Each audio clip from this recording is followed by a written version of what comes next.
Ya, sudah recording kalau di tampang layar saya. Kalau gitu kita mulai ya. Selamat siang semuanya. Ini adalah pertemuan terakhir, pertemuan untuk ujian akhir semester dari mata kuliah desain untuk lingkungan. Akhirnya sudah sampai ke ujung ya, ujung dari mata kuliah ini. Udah banyak ya kegiatan yang dilakukan walaupun mata kuliah cuma 2 SKS, walaupun ya sampai berat gitu. Nah, hari ini seperti tadi sudah saya singgung sedikit, kita akan sifatnya mungkin lebih ke mendengar gitu, mendengar akhir presentasi dari tiap-tiap kelompok, kemudian mungkin ada tanggapan dari saya atau Pak Alfian untuk masing-masing kelompok, untuk keseluruhan atau untuk bentuk kegiatan UAS-nya. Setelah itu nanti kita akan kita akan tutup bersama-sama, terus ya udah semesternya ujiannya udah selesai, semesternya udah selesai, tinggal menunggu nilai gitu ya Pak Alfian. Terima kasih sebelumnya untuk yang sudah mengumpulkan laporan-laporannya, video-video presentasinya juga, video dokumentasinya dan segala macam. Nanti tinggal menunggu hasil yang baik saja gitu ya, sembari semester ini benar-benar tuntas dan selesai. Oke, kalau gitu tanpa lama-lama lagi, saya persilahkan saja untuk kelompok 1 untuk share screen dan memulai presentasinya. Izin share screen ya, Pak. Silakan.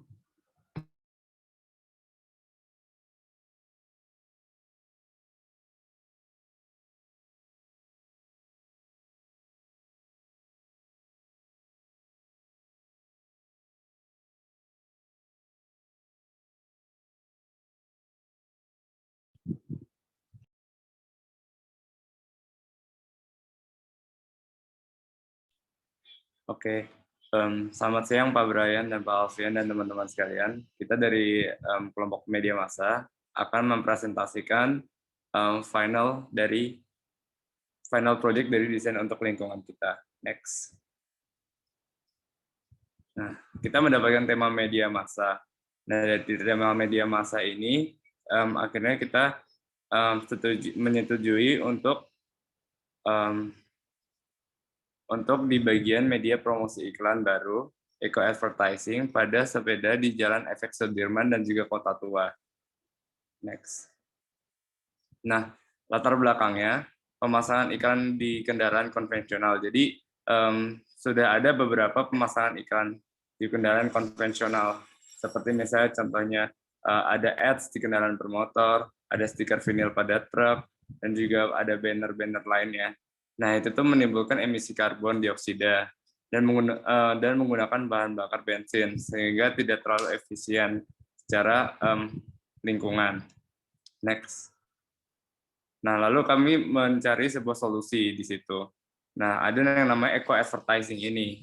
Ide dari eco advertising ini adalah dengan menggunakan roda sepeda listrik sebagai media promosi iklan yang lebih ramah lingkungan. Nah, ini media promosi ini sudah sangatlah digencarkan di luar negeri, di mana mengingat luar negeri itu sangatlah menggunakan sepeda sebagai transportasi umum. Next. Nah, ini contoh-contoh dari pengaplikasian pada media roda sepeda ini.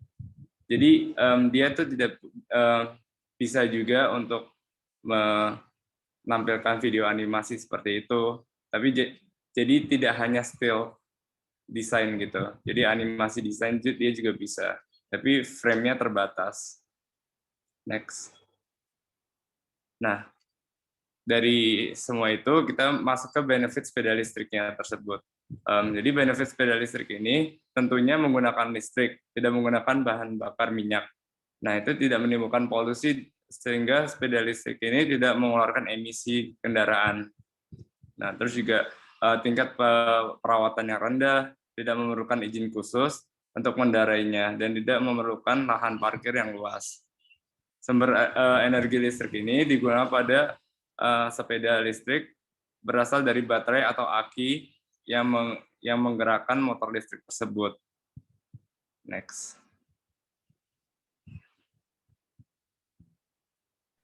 Nah, jadi ada sebuah company yang tadi kita sudah display di track sepedanya, ada animasi dan gambar. Itu tuh dari perusahaan namanya Monkey Electric, di mana mereka membuat nama produknya Monkey Lights, yang selama ini hanya digunakan untuk sebagai penghias sepeda.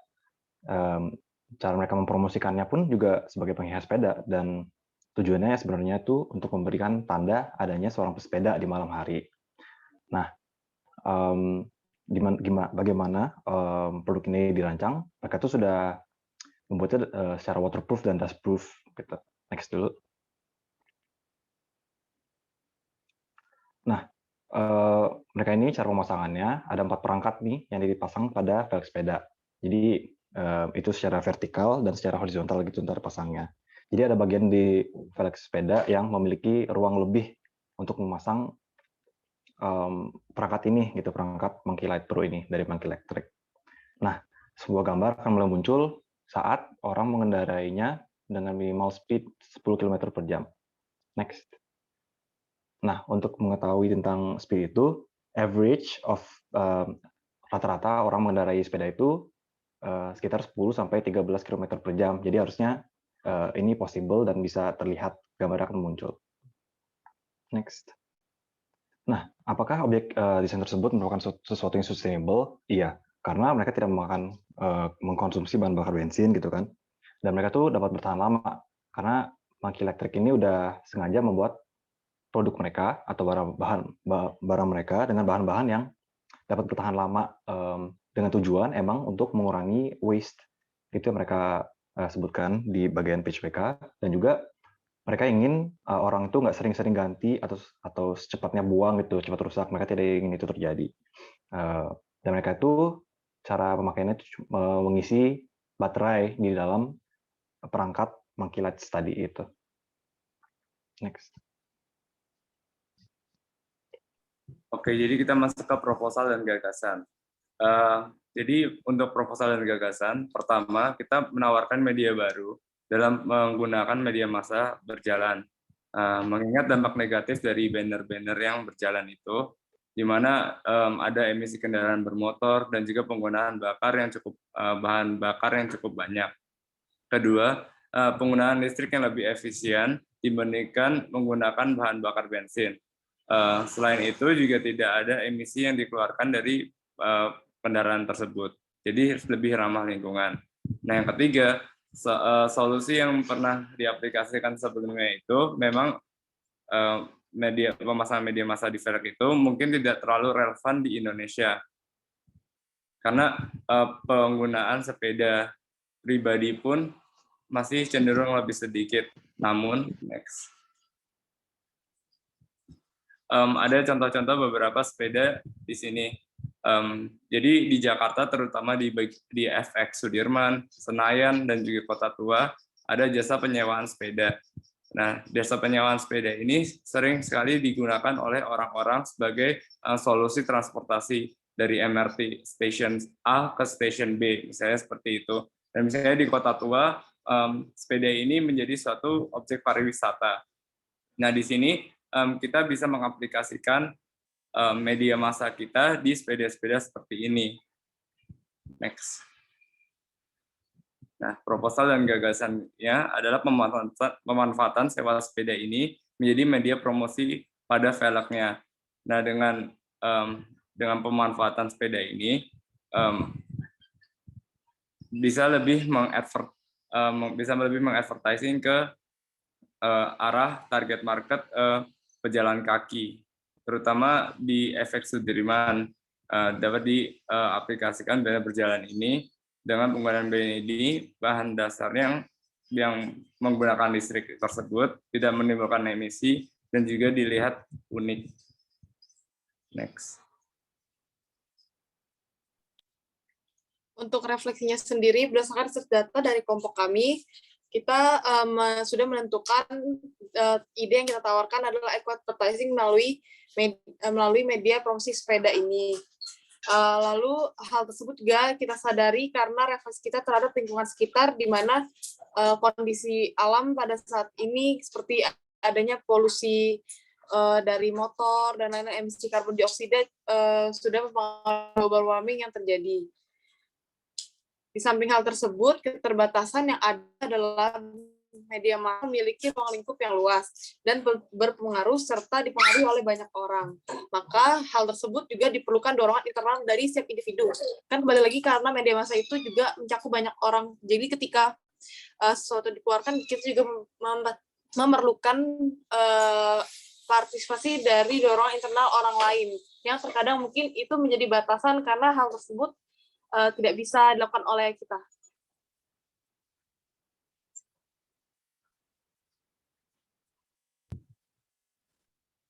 Oke, sekian presentasi dari kelompok kami. Terima kasih.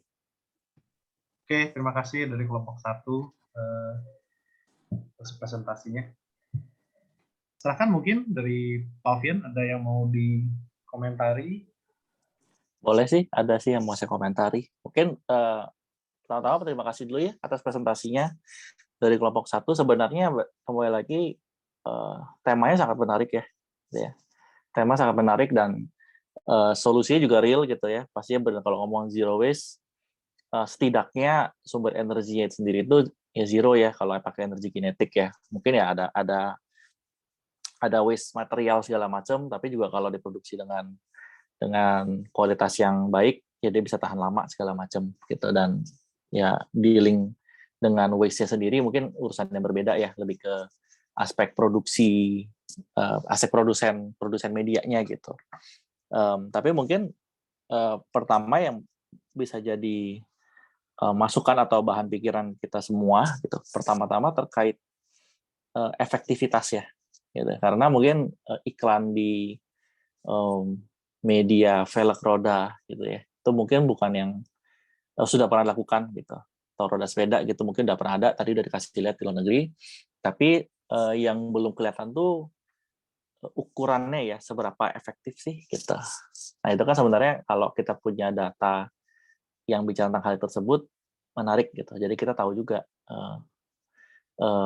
respon dari media yang baru ini, atau mungkin nggak baru juga kali ya, kita atas media ini tuh seperti apa, terutama tadi sempat angkat juga target audiensnya pejalan kaki gitu ya, seberapa efektif sih gitu, atau ada konteks-konteks atau insight apa lagi sih yang bisa kita dapat berdasarkan data efektivitas tersebut. Nah nanti mungkin itu bakal bisa juga berperan ya, jadi insight juga ketika diaplikasikan dalam konteks misalnya tadi masyarakat kota Jakarta gitu ya, terutama yang metropolitan tadi di Sudirman, di pusat kota, di Tahila segala macam, kota tua segala macam. Nah itu tuh akan lebih mendalam gitu kalau kita punya data tersebut. Itu pertama. Kalau kedua itu tuh yang saya tangkap juga adalah mungkin menarik, proposal kalian ini menarik karena terkait dengan mungkin zeitgeist juga ya, dengan konteks zaman sekarang ya, di mana ojek online itu tuh sudah menjadi mainstream ya, terutama di kota besar di Indonesia lah. Mungkin kalau dibilang 10 tahun yang lalu, maksudnya teknologi ini menurut saya bukan teknologi baru ya, dari zaman saya kuliah gitu, mungkin 10 tahun yang lalu, 15 tahun lalu juga udah pernah ada nih kayak gini nih ya, karena mungkin budaya sepeda di luar negeri atau terutama di Eropa lebih umum gitu ya, udah ada gitu ya media ini, tapi kalau dibawa ke Indonesia ya nggak relevan ya gitu ya, karena media baru yang kalian tawarkan ini tuh sangat tergantung pada konteks sepeda sebagai produk komersial. Nah itu dulu tuh ya, karena kalau dipakai sebagai konsumsi pribadi kan nggak, kayaknya minim ya, atau nggak jarang ada yang mau gitu ya sepedanya sendiri barang pribadi dipakai sebagai media iklan gitu. Tapi kalau dikaitkan dengan ojek online gitu, misalnya tadi ya Grab, Gojek segala macam yang ada udah nyediain fitur sepeda misalnya, nah itu tuh jadi mungkin gitu ya, karena kita juga tahu ya misalnya ojek online ada juga yang bikin ada kayak semacam moving banner di pundaknya gitu, dipakai seperti tas ransel gitu kan. Nah, bisa juga nanti diaplikasikan di sepeda gitu. Nah, itu tuh mungkin konteks yang menarik juga gitu. Jadi baru bisa berlaku ketika tadi tuh objek sepedanya atau mungkin motor kalau mau yang less eco-friendly gitu sebagai vehicle gitu ya untuk mempromosikan media baru ini gitu. Tapi mungkin terakhir yang ketiga itu tuh perlu berhati-hati juga dengan aspek etisnya juga kali ya, ruang-ruang mana yang oke gitu ya, yang cocok diintervensi dengan media ini. Itu bisa jadi satu diskusi yang lain juga sih. Karena tadi kan yang dipropos kalau mungkin di Sudirman gitu ya, emang daerah komersil gitu ya, pusat komersil itu tuh mungkin wajar aja gitu. Wajar aja seperti itu. Tapi ketika tadi kita bilang kota tua gitu kan. Terus sepeda ontel yang dipakai disewa gitu ya buat keliling-keliling, satu situs bersejarah, situs budaya diintervensi dengan produk komersil, bisa jadi sebuah masalah lain ya, masalah etis, merusak atau mengganggu, jadi sebuah polusi visual atau enggak gitu. Nah itu juga salah satu yang kita sebagai desainer perlu perhatikan sebenarnya. Ya mungkin dari saya 3 poin itu aja sih. Thank you sekali lagi buat kelompok 1 yang bagus sih presentasinya ya gitu ya, bisa bawa ke diskusi-diskusi yang lebih lanjut gitu. Dari saya itu aja mungkin. Saya kembalikan ke Pak Brian. Oke, terima kasih Pak Alfian. Terima kasih kelompok 1. Kita lanjut ya ke kelompok kedua kalau gitu. Silakan di stop share oleh kelompok 1, kemudian kelompok 2 ya silakan waktu dan tempat. Saya persilakan. Izin share ya Pak. Ya, silakan.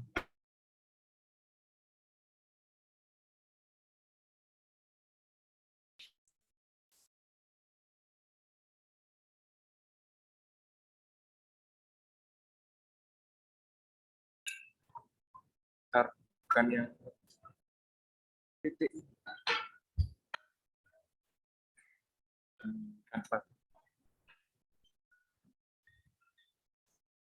Tadi nggak ke-share ya? Share yang slide.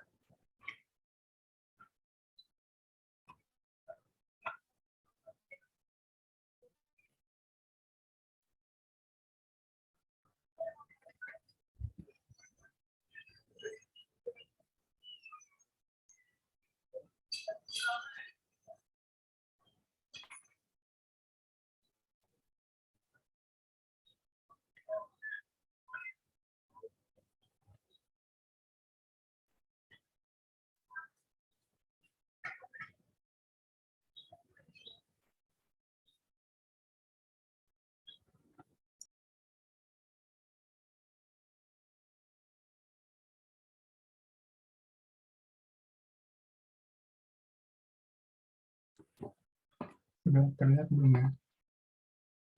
Sudah? Kita mulai aja kali ya, Pak. Ya. Pertama-tama selamat siang Bapak. Pada kesempatan kali ini, kelompok kami akan membahas mengenai sustainable design kemasan kopi yang sudah kelompok kami pikirkan selama beberapa minggu ini. Pertama, kelompok kami terdiri dari saya, Frederick Stopper, dan teman saya Jessica Priscilla, Sean Michael, dan Tarisha Anindya Rizal. Pada kesempatan kali ini, kami akan mempresentasikan mengenai tema dan topik turunan dari kelompok kami, identifikasi dan analisa dari produk, gagasan, serta refleksi dan batasan yang kami berikan sebagai graphic designer. Untuk tema dan topik turunan sendiri. Untuk temanya, kami memilih tema lingkungan dengan topik turunan kemasan sustainable design pada kemasan kopi. Tema lingkungan ini kami pilih karena ketika kita melihat di lapangan, banyak sekali hasil dari graphic designer atau dari bidang graphic designer itu seringkali pada akhirnya menjadi sampah dan menumpuk di tempat pembuangan akhir. Sehingga menjadikan limbah kertas, limbah plastik itu cukup banyak di tempat pembuangan akhir. Terus selanjutnya itu, hal ini juga yang menjadi mengingat kita juga ingin eco-go green, akhirnya kita juga memilih sebuah contoh produk yang cukup dekat dengan kita, yakni kemasan Popmi. Kemasan Popmi sendiri itu terdiri dari plastik dan kertas yang memang pada akhirnya bisa menjadi limbah untuk lingkungan.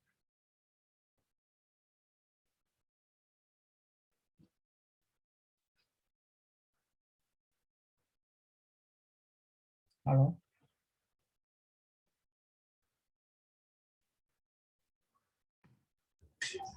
Belum. Halo?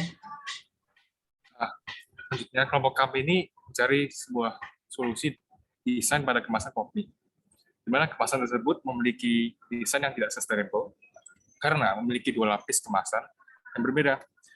Nah, yang pertama ini adalah kemasan primer yang terdiri dari bungkus bubuk dan bumbu cair dengan lapisan aluminium. Kemasan sekunder juga merupakan bagian luar kopi, yaitu menggunakan bahan styrofoam dengan lapisan plastik di luarnya lagi. Nah, sedangkan sampah plastik ini membutuhkan sekitar 500 tahun untuk terurai. Sedangkan styrofoam tidak pernah dapat terurai. Next.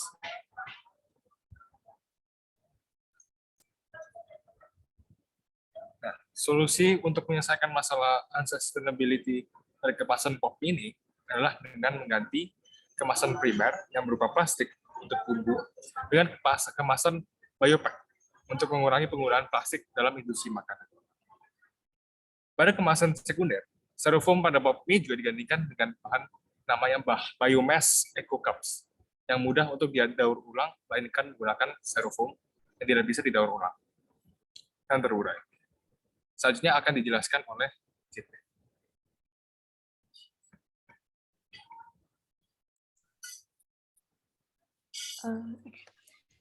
Seperti yang udah dibahas sebelumnya, yang tadi itu biopack itu adalah bahan biodegradable untuk menggantikan dari bumbu-bumbu yang ada di pop mie itu sendiri. Jadi kami menawarkan kemasan yang isinya ini tuh harusnya menjadi pengganti casing dari bumbu-bumbu ini menjadi biopack. Nah, biopack ini menggunakan rumput laut sebagai bahan baku karena memberikan manfaat dibandingkan bahan nabati terestrial lainnya.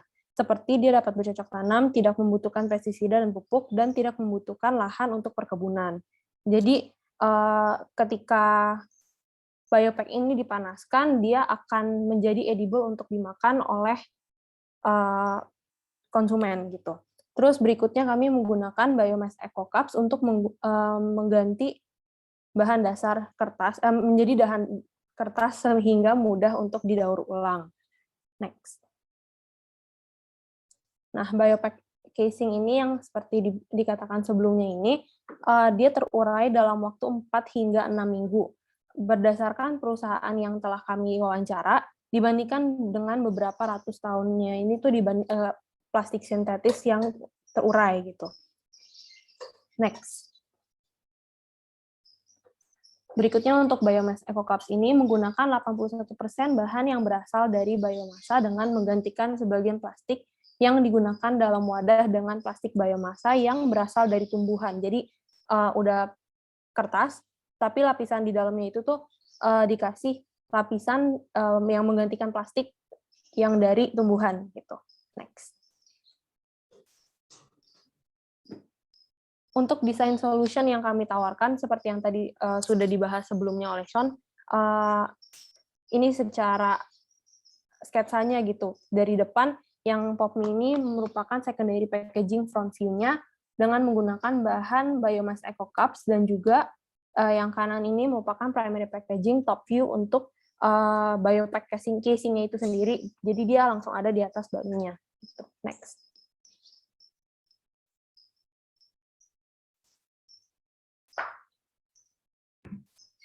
Oke, terima kasih. Boleh tolong di-refresh dulu. Oke, ya maaf. Ada slide-nya belum muncul. Kayaknya Erik. Di back lagi, back aja terus present lagi.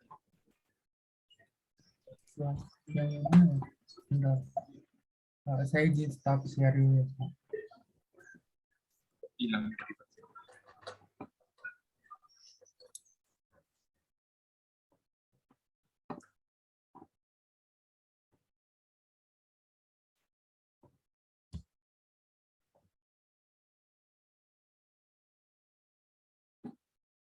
Sudah terlihat belum? Sudah kelihatan. Oke. Jadi berdasarkan studi kasus mengenai desain kemasan ini, kami semakin menyadari peran kami sebagai desainer itu tak hanya sebatas profesionalisme layaknya memecahkan masalah, terus memberikan solusi desain dari permasalahan tersebut, melainkan kami juga memiliki tanggung jawab sosial yang penting. Nah, kami juga menyadari bahwa profesi desainer ini tuh tak hanya sekedar menciptakan karya yang bernilai estetis saja, namun baiknya apabila kami juga dapat berkontribusi langsung dan memberi dampak baik bagi komunitas dan lingkungan. Nah, seperti yang kita ketahui, industri kita ini kan sangat bergantung ya pada sejumlah sumber daya seperti energi, air, kertas, tinta, dan sebagainya.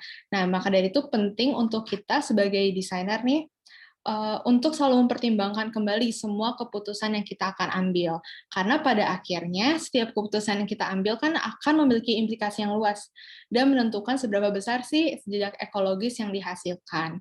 Maka dari itu, dari proyek ini, kami jadi belajar nih untuk kedepannya, kami belajar untuk mulai mempertimbangkan bahan kertas apa sih yang kami akan hendak pakai.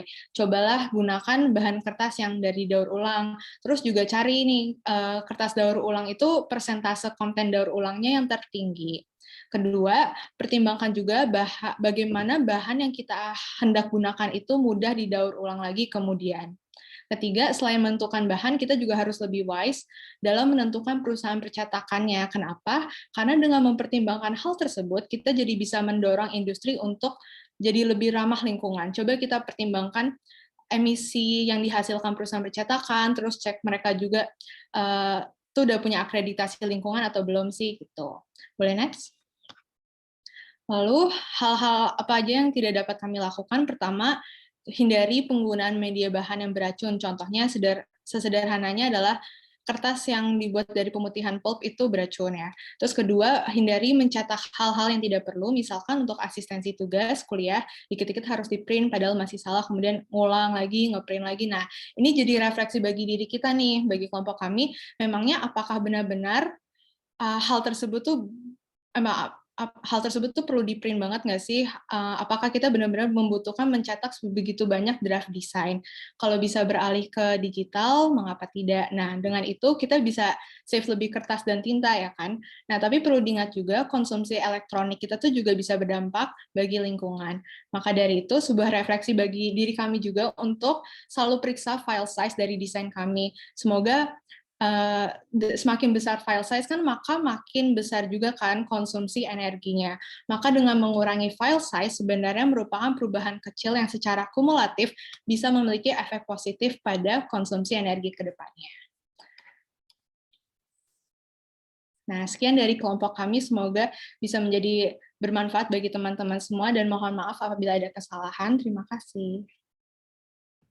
Oke, kali ini beneran terima kasih ya. Oke, mungkin dari Pak Alfian, silakan Pak, kalau ada. Ya, terima kasih Pak Brian.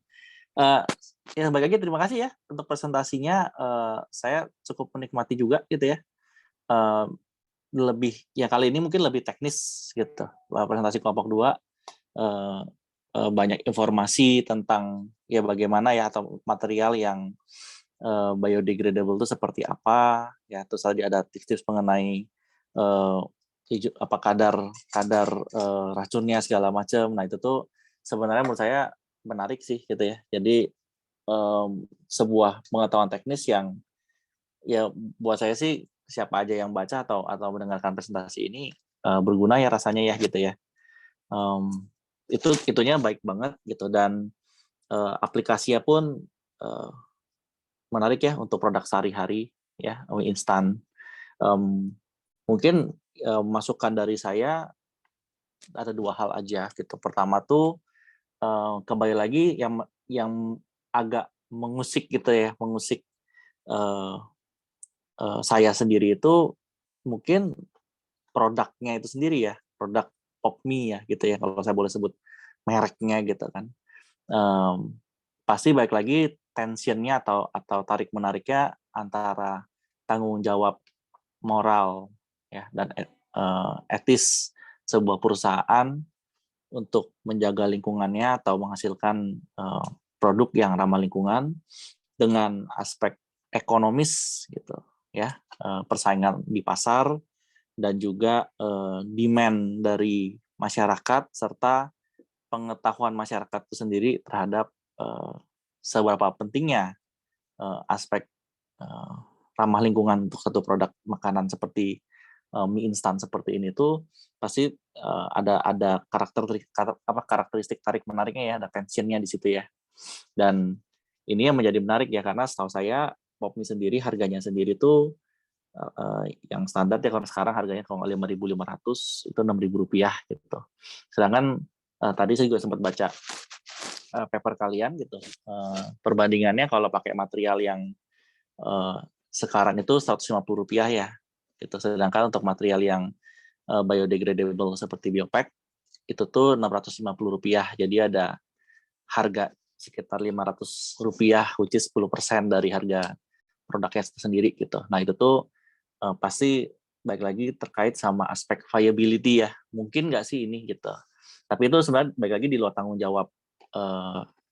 jawab dari seorang desainer sendiri sih gitu ya. Itu lebih ke produsennya, mereka mesti mikirin either tadi ya aspek tadi ya, karena mungkin nanti kalau harganya mereka pakai produk yang biodegradable udah bertanggung jawab, terus ada perusahaan yang tidak seperti itu tapi produk mereka lebih laku karena lebih murah, terus jadinya nggak sustainable perusahaannya gitu, itu juga nggak bagus kan. Nah itu solusi yang mesti dipikirin, apakah terkait dengan branding ujung-ujungnya gitu. Mungkin perlu ada satu sub kategori produk yang mengarah ke consumer yang conscious dengan hal seperti itu gitu ya. Atau kan sekarang juga ada kayak apa ya, Lemonilo atau apa gitu ya, jadi produk yang emang ada kategorinya gitu. Ada kategori masyarakat misalnya lebih muda, lebih millennials yang aware dengan hal tersebut dibandingkan misalnya Popme yang mungkin sifatnya lebih kalangan menengah ke bawah ya gitu ya. Ya harganya emang murah, buat cepat makan segala macam. Nah, itu tuh tensionnya pasti hadir di situ tuh gitu. Ini yang bisa jadi sebuah diskusi yang lebih lanjut sih menurut saya sih, yang nggak terbatas pada bidang desain tapi juga pasti kemana-mana ya gitu ya, terutama ke aspek ekonomi atau bisnis gitu.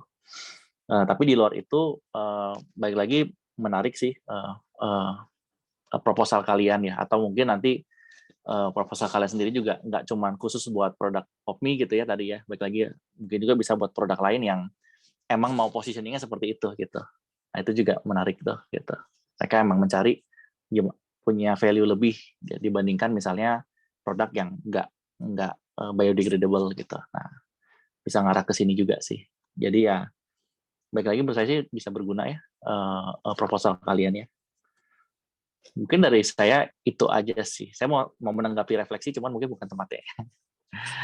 Refleksi tentang tadi print kertas Pak Astensi. Cuman mungkin bukan pada tempatnya, jadi nanti aja kali di penutup aja kali ya. Menarik. Oke, Pak Alfian. Terima kasih. Ya, mungkin di sini saya lihat tadi ada Bu Elis atau Bu Kartika juga. Mungkin mau memberikan pertanyaan atau tanggapan juga. Silakan ya, Bu Elis atau Kartika. Ya mungkin kalau kelompok ini belum ada, ya nanti bisa untuk kelompok yang selanjutnya ya, kalau begitu. Oke, mungkin saya rasa cukup untuk kelompok 2. Terima kasih kelompok 2. Kita lanjut ke kelompok selanjutnya, kelompok 3. Silakan kelompok 2. Ya. Silakan, kemudian kelompok 3 langsung waktu dan tempat dipersilakan.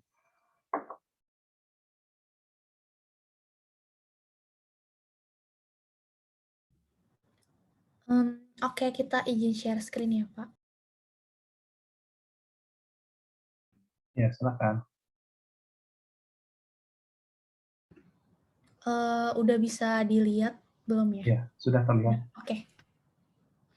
Oke, selamat siang para dosen dan juga teman-teman sekalian. Pada siang hari ini, kelompok kami ingin mempresentasikan mengenai hasil analisa evaluasi pembelajaran 1 dari kelompok kami yang terdiri dari saya Hana, lalu ada teman-teman saya juga yaitu Albert, Nivel, dan juga Patrice. Nah, jadi tema apa sih yang kelompok kami punya? Nah, kelompok kami punya tema yaitu pariwisata dan kami mengambil tema sustainable travel dengan jenis wisata berupa staycation.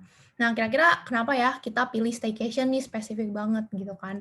Ya kita boleh nih mulai dengan kenapa gitu kan? Karena ya hal yang paling dekat sama kita belakangan ini adalah ya adanya pandemi COVID nih.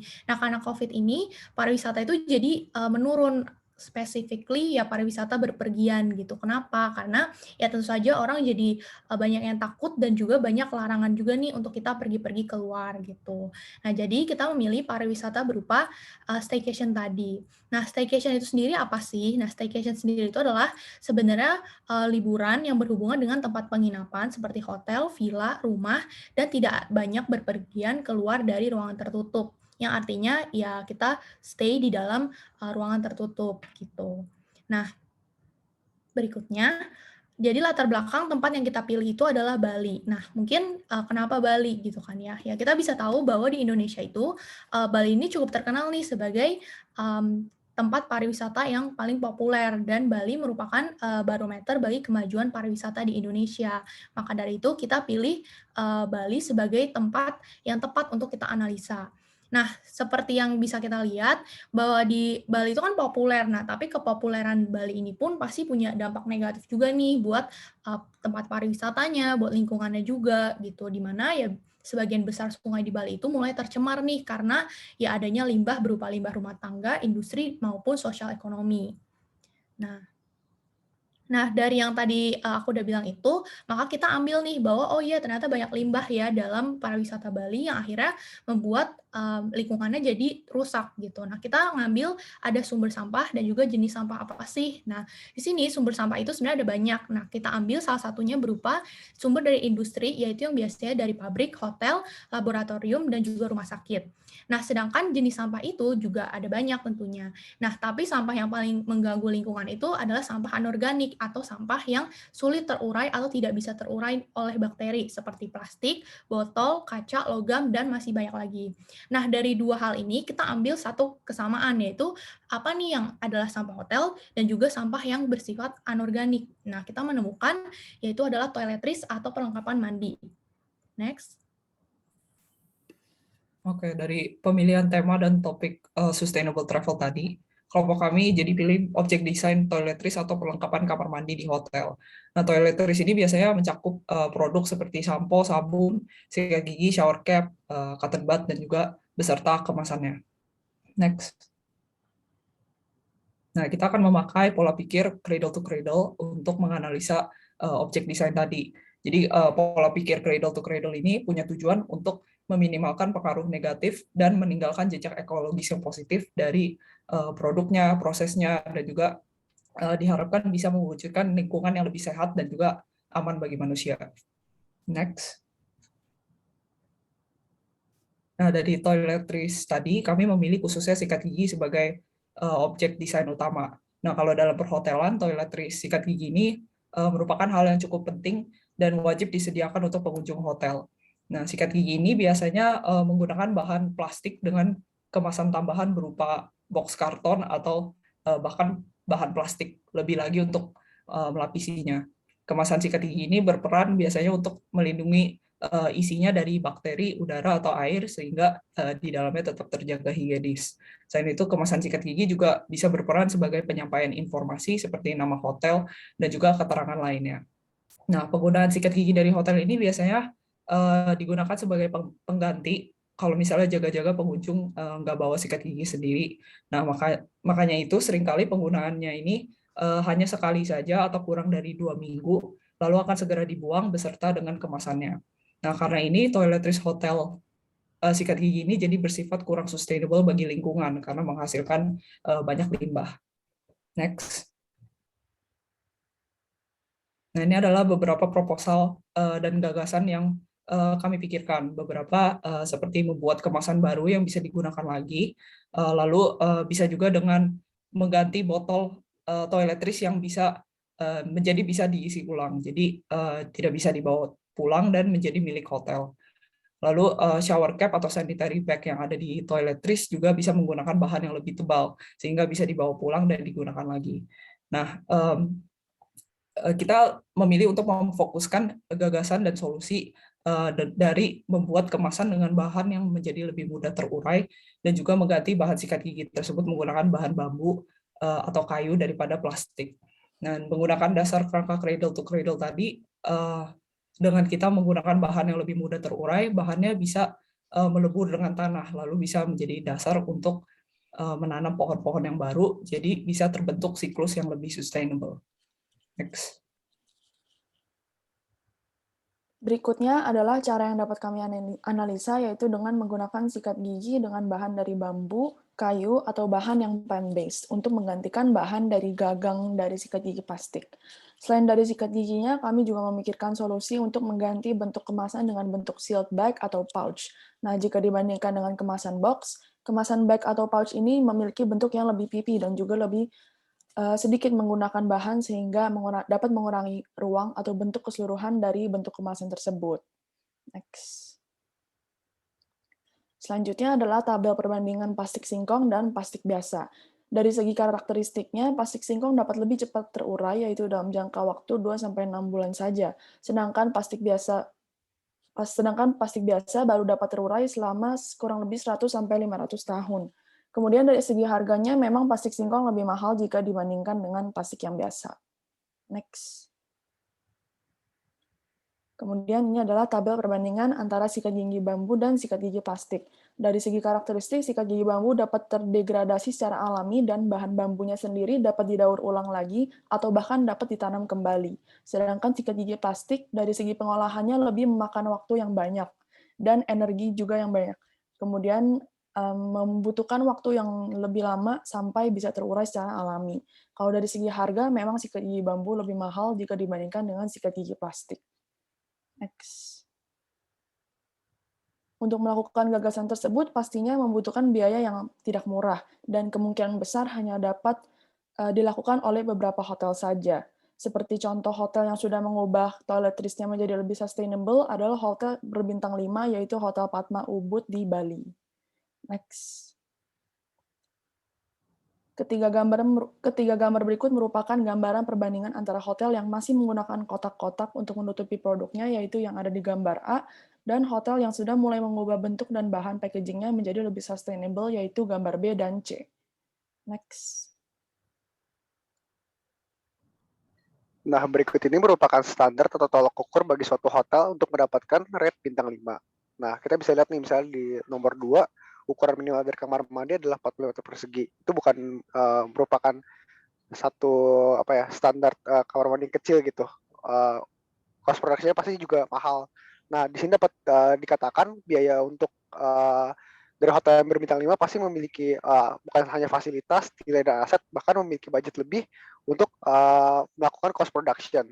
Nah, di sini kami memiliki gagasan untuk meningkatkan untuk mendorong hotel berbintang 5 untuk meningkatkan cost production, mengganti bahan-bahan yang mereka gunakan dalam toiletries menjadi bahan yang lebih sustainable. Next.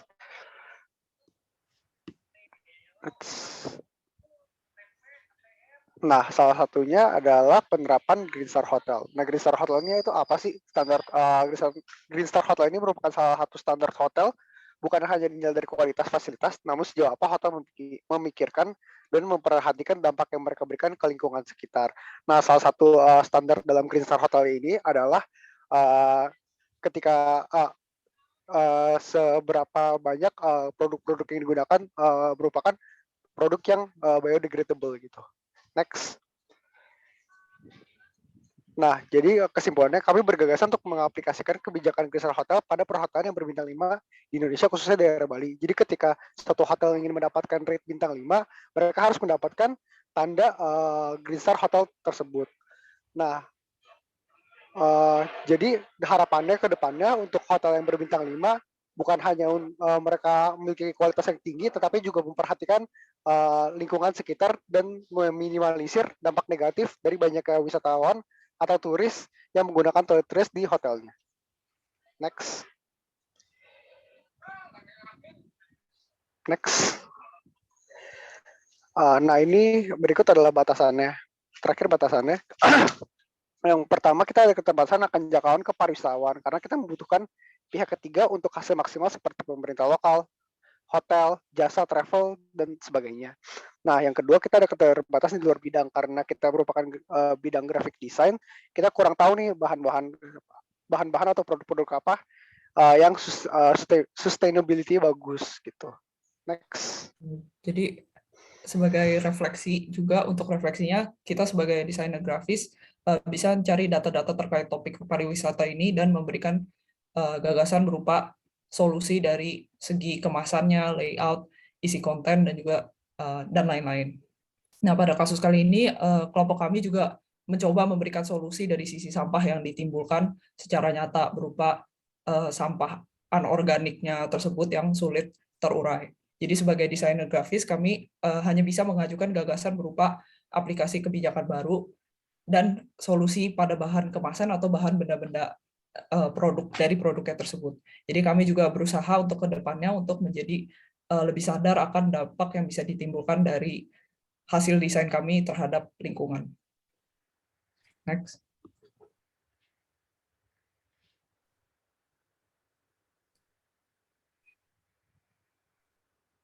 Sekian dan terima kasih. Oke, terima kasih untuk kelompok 3 atas presentasinya. Ya, mungkin kembali saya tawarkan untuk Alfian. Mungkin mau ini dulu apa Bu Elis atau tadi ada siapa lagi yang hadir ya? Ada Kartika, mungkin mau memberikan tanggapan dulu nggak sebelum saya? Atau pertanyaan juga boleh ya sebenarnya untuk kelompok yang presentasi. Oh, Bu Elisa udah nggak ada. Bu Elisa udah. Oh, udah cabut. Itu. Kalau Kartika? Jadi saya kayak belum Pak, mungkin boleh Pak Alfian dulu. Saya dulu ya, kalau Ya, gitu ya. Ya, thank you. Kalau gitu. Baik lagi nih, ya ini saya udah ikutin ya, jadi dari asistensi kelompoknya dari beberapa minggu yang lalu, dan cukup logis ya solusinya ya sebenarnya ya, tahap-tahapannya, walaupun baik lagi kita bisa lihat bahwa nggak bisa sendirian ya gitu ya, mesti usaha untuk membangun lingkungan yang sustainable, terutama untuk media-media yang terkait dengan desain pun gitu. Nggak bisa dari desainernya aja, atau nggak bisa juga cuman dari penyedia jasa ya gitu ya. Kalau di sini hotel gitu kan. Tapi juga perlu ada dorongan juga dari berbagai pihak. Tadi ya misalnya standarisasi gitu ya, dari standarisasi yang memberikan bintang untuk hotel ini mungkin bisa juga dorong dari situ, apakah dari pemerintah gitu. Jadi emang perlu effort dari berbagai aspek gitu ya, atau berbagai entitas gitu untuk membangun sebuah lingkungan ya, yang benar-benar ya bebas dari kerusakan lingkungan ya, dari kegiatan merusak lingkungan ya gitu. Dan baik lagi ya seperti halnya tadi mungkin kelompok lain ada yang mau bahas tentang PopMe gitu ya, makanan instan, ada juga sepeda gitu kan, pokoknya produk yang sehari-hari ya, kita desainer juga pasti engage dengan ya kegiatan sehari-hari ya, salah satunya ya amenities-nya hotel gitu. Itu satu hal yang seumur hidup setidaknya pasti pernah lihat atau pernah pakai beberapa kali gitu, terutama untuk masyarakat kota gitu ya. Apalagi ngomongin Bali gitu, kota turis yang jumlah hotelnya atau resortnya juga cukup banyak gitu. Jadi menurut saya sih gagasan atau tema yang diangkat sama kelompok ini sangat relevan ya. Gitu.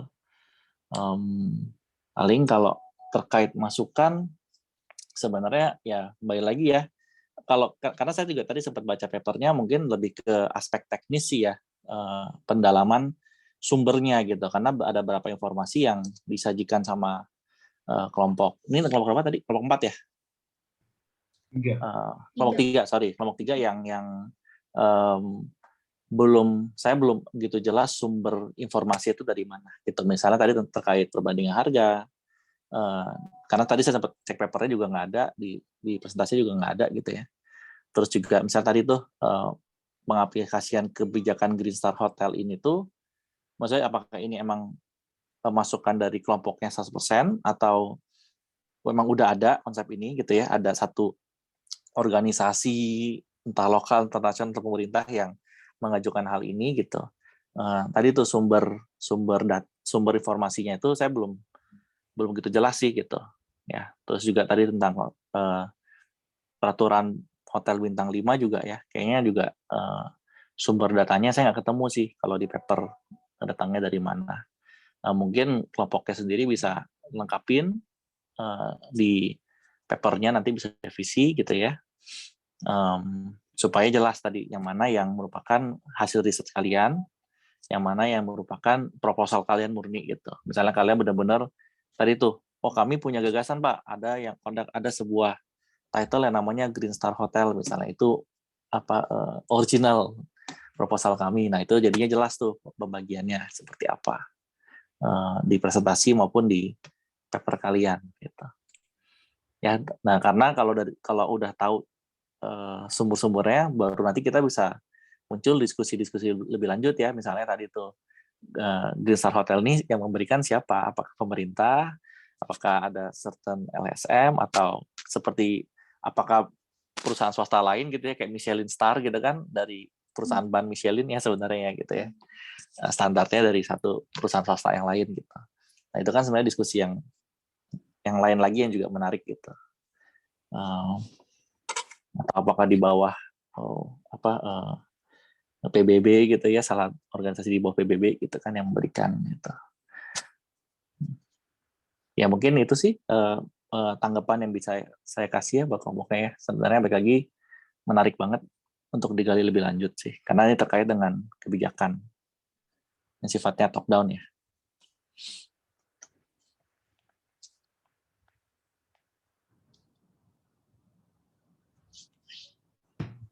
Oke, thank you Pak Alfian kalau begitu.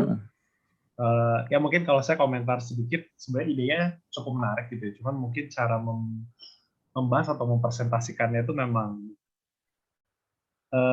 tricky ya Pak Alfian ya. Maksudnya gimana kita harus memahami batasan kita atau porsi kita gitu ya, dan mana yang sebenarnya bukan gitu ya. Karena tadi beberapa statement itu menurut saya seperti butuh klarifikasi lebih gitu ya. Hal-hal seperti itu ada gitu. Cuman mungkin ya kalau Pak Alfian udah sempat melihat makalah, kalau saya sih belum gitu. Jadi saya mendengar terus ya saya menyimak aja gitu presentasinya. Tidak sampai secara spesifik membaca makalahnya belum. Oke, anyway, terima kasih untuk kelompok ketiga. Kita lanjut ya kalau gitu ke kelompok keempat. Ya, terima kasih. Silakan kelompok keempat, waktu dan tempat saya persilakan.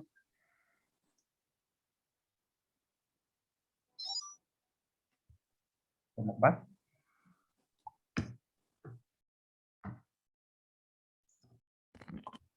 Aku share screen ya. Ya, silakan, Caroline.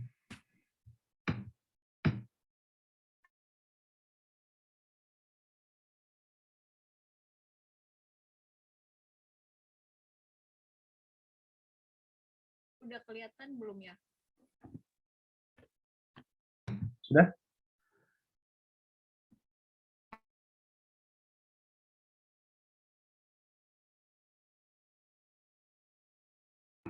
Ya, sudah terlihat layarnya, silakan. Oke, langsung mulai aja ya, Pak. Oke, selamat siang Pak Alfian, Pak Brian, dan teman-teman semua. Kami dari kelompok 4 hari ini akan mempresentasikan evaluasi pembelajaran 1 yang kami dapatkan. Nah, tema yang kami dapatkan itu adalah dari lingkup pendidikan. Dan di kelompok kami terdiri dari saya sendiri, dan teman saya Heidi, Caroline, dan Melanie. Next. Nah, jadi karena tema yang kita dapatkan itu tema pendidikan, jadi kita ambilnya itu kita fokusnya ke mengolah textbook dari tingkat SMA yang berbahasa Indonesia. Jadi tujuan ini kita ingin membuat textbook dengan template dan desain layout yang lebih baik dan efektif, karena kita masih menemukan banyak banget buku-buku textbook khususnya di Indonesia atau di sekolah-sekolah yang mempunyai low budget cost gitu, yang membuat textbooknya itu seadanya aja. Jadinya kita menemukan banyak banget masalah yang sebenarnya itu kita bisa improve dengan pertama mulai dari desainnya. Nah, pastinya target audience kita itu primernya itu murid SMA, dan sekundernya itu guru atau staf sekolah yang membeli atau mengajar buku tersebut. Nah, medianya yang kami gunakan adalah buku textbook. Next. Nah, jadi objek penelitian yang kami pilih ini kita ambil satu spesifik buku, yaitu dari buku textbook agama dari SMA Ora et Labora. Jadinya sekolah SMA Ora et Labora ini adalah sekolah swasta yang beragama Kristen gitu di BSD. Nah, kita melihat di buku ini tuh kita menemukan beberapa masalah gitu yang sebenarnya kita dapat improve dan membuat buku ini menjadi lebih efektif, dan bahkan kita bisa membuat production cost-nya ini lebih rendah, tetapi harganya atau desainnya gitu lebih baik gitu. Next.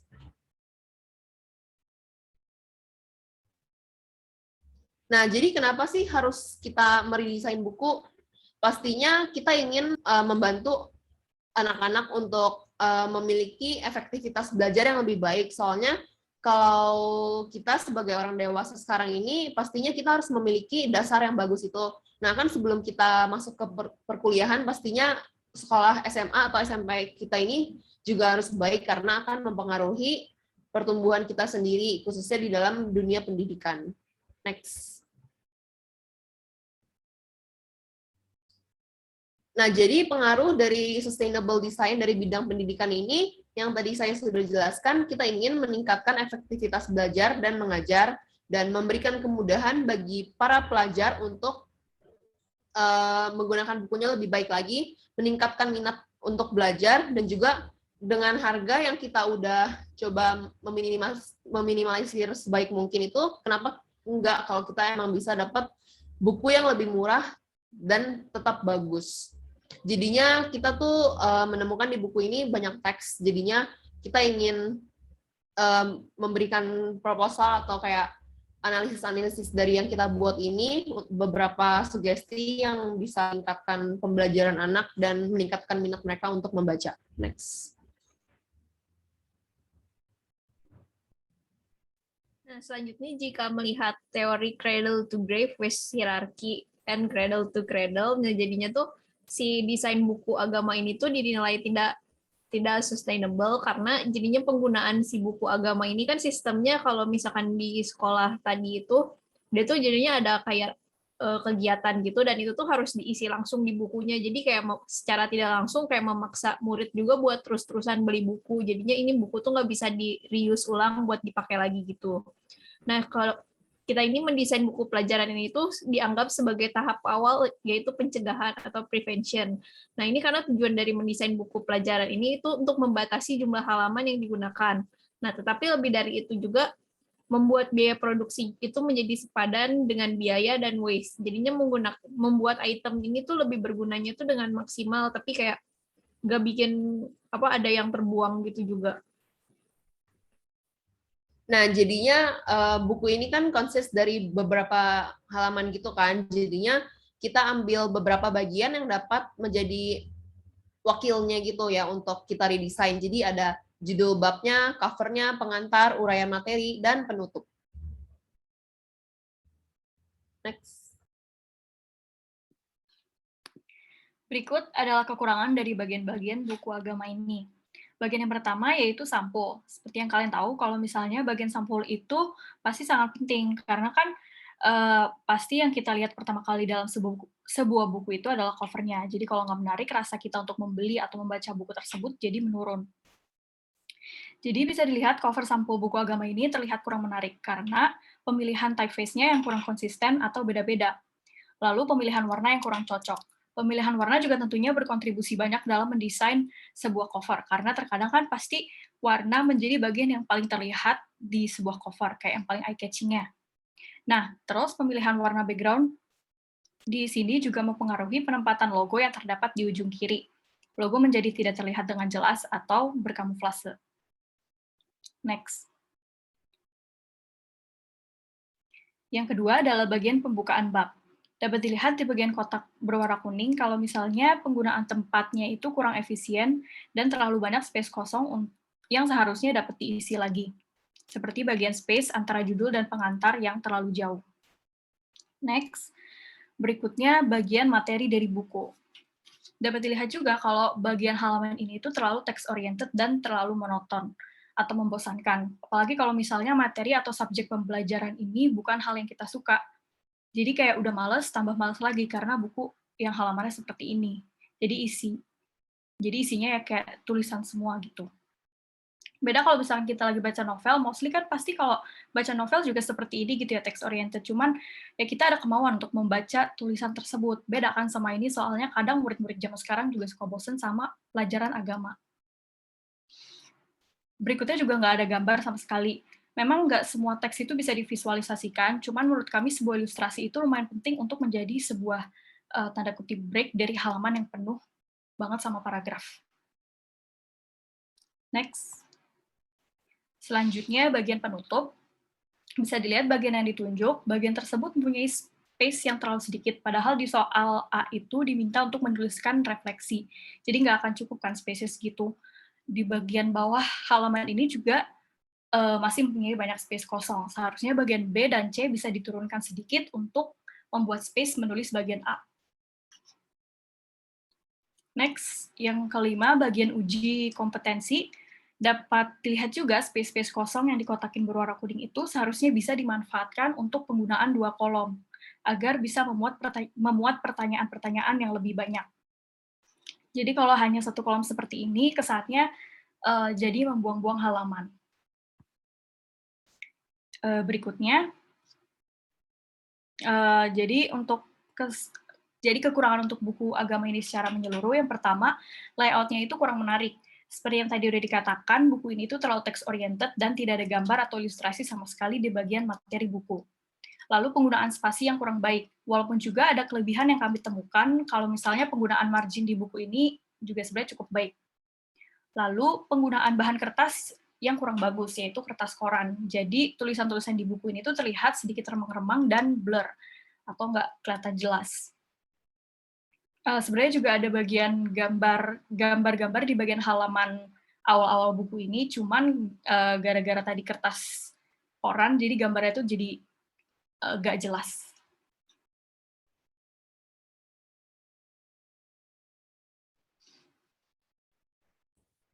Selanjutnya saya akan menjelaskan solusi agar textbook ini dapat menjadi lebih sustainable. Nah, yang pertama itu penggunaan font. Nah, kalau untuk penggunaan font sans serif ini tuh dapat menggunakan font Arial sama Montserrat. Nah, font ini tuh kita udah coba tes juga, jadinya font ini tuh memiliki readability yang baik juga. Terus kalau untuk serif, itu bisa pakai Times New Roman, Rockwell, Georgia, sama Baskerville. Nah, untuk penggunaan display type juga kita itu pernah tes, dan display type ini tuh bisa digunakan juga buat textbook dan dapat membantu orang dalam untuk memorization gitu. Terus untuk font size-nya juga kita udah tes gitu, untuk di bidang kertas textbook yang kita mau redesign itu kita pakai font size-nya itu antara 10 sampai 12 poin untuk idealnya. Nah, untuk selanjutnya itu warna yang kita gunakan ini tuh kita pilih ada warna hijau untuk meningkatkan konsentrasi, orange untuk mengangkat mood, biru untuk menambahkan produktivitas. Nah, namun yang penting itu tuh jangan sampai menaikkan harga produksi. Nah, karena kita nggak mau naikin harga produksi, kita tuh jadinya pertama itu pilih mau pakai warna biru, jadinya untuk menambah produktivitas juga kan. Jadi fungsi dari si buku ini tuh dapat dimanfaatkan dengan lebih maksimal dengan menggunakan warna yang dapat menambah produktivitas bagi penggunanya. Nah, cuman dengan penggunaan warna biru ini tuh kemarin tuh concern-nya tuh karena kalau misalkan pas kita mau bikin hierarki itu kan pakai kontras, pakai main opacity gitu kan. Nah, karena permainan opacity yang rendah itu tuh ada warna biru yang beberapa tuh kayak agak kontras sama bidang kertasnya. Nah, jadinya kita itu memutuskan untuk menggunakan satu warna aja, yaitu warna hitam, dengan memainkan opacity-nya. Nah, jadinya buat penggunaan warna hitam sama biru ini juga masih sama kan biaya produksinya. Nah, terus kalau pakai satu warna itu kita main opacity, terus pakai formatnya CMYK untuk file buku yang akan di-print, terus di flatten the transparency pada file buku yang akan di-print juga, supaya nanti si opacity-nya ini tuh nggak berubah pas di-print. Nah, terus selanjutnya untuk penggunaan font itu tuh yang dinilai efisien itu tuh ada Myriad Pro, Open Sans, Sego UI, Tahoma, Fruit Ginger, Bell Gothic, Lato, Antique Olive, dan Source Sans Pro. Nah, terus jadinya kita tuh melakukan perbandingan juga. Jadinya di buku ini kan udah pakai fontnya itu Sego UI itu kan. Nah, terus jadi kita milih untuk pakai Myriad Pro karena penggunaan Myriad Pro ini tuh dinilai lebih efisien juga untuk penggunaan ruangnya. Jadinya dia kayak lebih banyak memuat ruang yang lebih banyak buat konten yang lain lagi juga. Nah, terus selanjutnya untuk kegiatan pembelajaran, nah pada buku ini tuh sebelumnya tuh kegiatan pembelajaran ini tuh dia tuh kayak garisnya itu tuh gak dibikin sesuai dengan aturan yang udah ditetapkan. Nah, sebenarnya itu ada aturannya buat nulis garis-garis yang buat ngisi jawaban gitu. Nah, jadinya tuh harusnya jarak antar garisnya ini tuh kayak 7,1 mm atau 8,7 mm. Nah, tapi kita memutuskan untuk menggunakan 7,1 mm biar nanti penggunaan space-nya ini tuh bisa lebih banyak lagi, karena dengan penggunaan 7,1 mm ini juga anak-anak tuh masih bisa nyesuaiin gitu loh ukuran tulisannya, jadinya bisa lebih efektif juga dalam pengaturan ruangnya. Nah, terus untuk solusinya secara keseluruhan ini tuh kita bisa menggunakan sistem grid seperti mengganti halaman awal bab dan uji kompetensi menjadi 2 kolom. Terus mengurangi adanya negative space. Nah, tapi penggunaan negative space ini juga masih perlu diperlukan, jadinya kayak kesannya biar gak padat juga. Cuman negative space ini tuh masih bisa diatur biar penggunaannya juga lebih efektif. Nah, terus pembagian konten itu dibikin lebih menarik sama lebih jelas juga. Karena menurut Hesketh juga katanya kalau misalkan membuat sustainable design ini tuh harus mementingkan kesenangan penggunanya juga dan manfaat dari desain tersebut.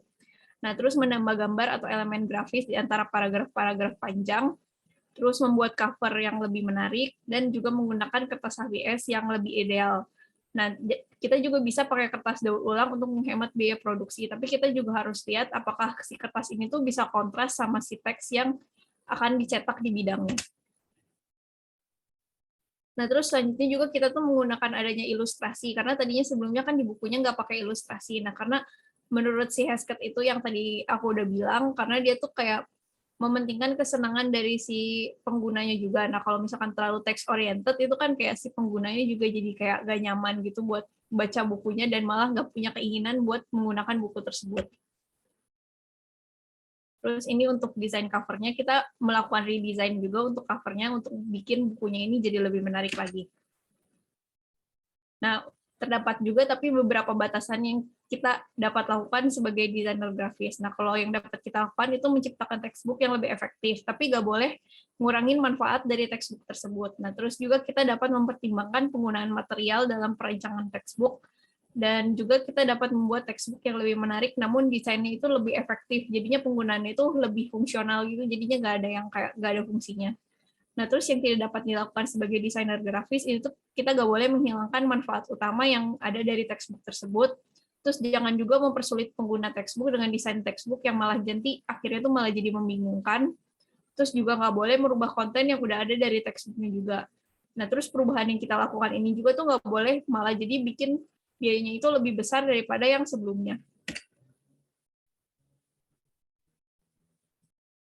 Nah, jadi setelah membahas consideration sama solusi yang bisa kita lakuin, inilah hasil desain ulang buku agama SMA Ora et Labora.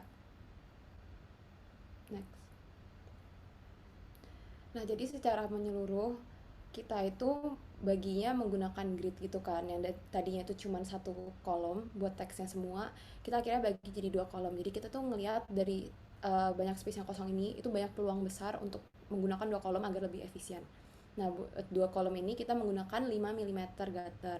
Nah, buat di dalam marginnya sendiri, kita juga bagiin elemen-elemen itu dalam guideline 8 kolom. Nah, buat penambahan elemen, yang kayak merupakan break-break dari bacaan panjang-panjang materi gitu, kita itu ada penggunaan gambar, quotes, sama elemen lain kayak misalnya komik atau definisi. Nah, terus marginnya juga kita ganti, yang di dalam itu 2 cm sedangkan yang di luar itu 1,5 cm. Kenapa kita lebih gedein yang di dalam? Karena model buku yang kayak gini, apalagi model buku ini kan bukan regular textbook, tapi dia tuh kayak bersifat agak activity textbook di mana muridnya itu ngisi bukunya. Jadi pasti bakal lebih padat dan lebih tebal. Jadi kalau bindingnya itu bisa kayak pas dibuka itu bakal susah untuk melihat samping-samping halaman, kecuali marginnya itu digedein di dalam. Nah, buat typeface-nya sendiri, kayak yang Olin tadi udah balas, akhirnya kita pakai Myriad Pro. Dan type size-nya itu buat body itu 12 poin yang standar, terus caption 7,5, dan subhead-nya ini kayak tulisan uraian materi pengantar itu di 16. Next. Jadi, pertama ini adalah perbedaan before after dari cover-nya. Jadi bisa dilihat logonya itu diletakkan di bidang kosong, jadi kuningnya yang di cover sebelumnya itu udah tidak mengganggu. Nah, terus sudah jelas bahwa ini tuh buku agama karena ada penekanan melewati tulisan agama Kristen ini. Jadi ada adjustment pada tipografi yang membuat hal itu jelas. Terus warna pun bisa dilihat sekarang sudah senada. Next. Nah, ini perbedaan dalam halaman pembukaan. Jadi seperti tadi yang udah dibahas kekurangannya, penggunaan ruangan itu sekarang udah dimaksimalkan dengan ruang kosong antara judul dan pengantar sudah tidak ada. Nah, untuk pengantar juga diubah jadi 2 kolom. Terus keefektifan dari perubahan tersebut adalah uraian materi ini bisa dilihat itu udah pindah ke halaman ini. Di bukunya itu uraian materi itu mulai di halaman selanjutnya. Nah, terus kita juga ada penambahan elemen gambar atau quotes. Nah, yang quotes ini sebenarnya itu adalah ayat Alkitab yang harus dibaca. Next. Nah, ini buat uraian materi itu seperti ini perubahannya. Next. Melanie 1 menit lagi ya. Nah, ini jadi kayak gini, udah ada tambahannya tuh kayak tadi ayat-ayat Alkitab, terus ada komik. Next. Nah, terus ini perbedaan kegiatan pembelajarannya itu ada sekarang tambah head. Next.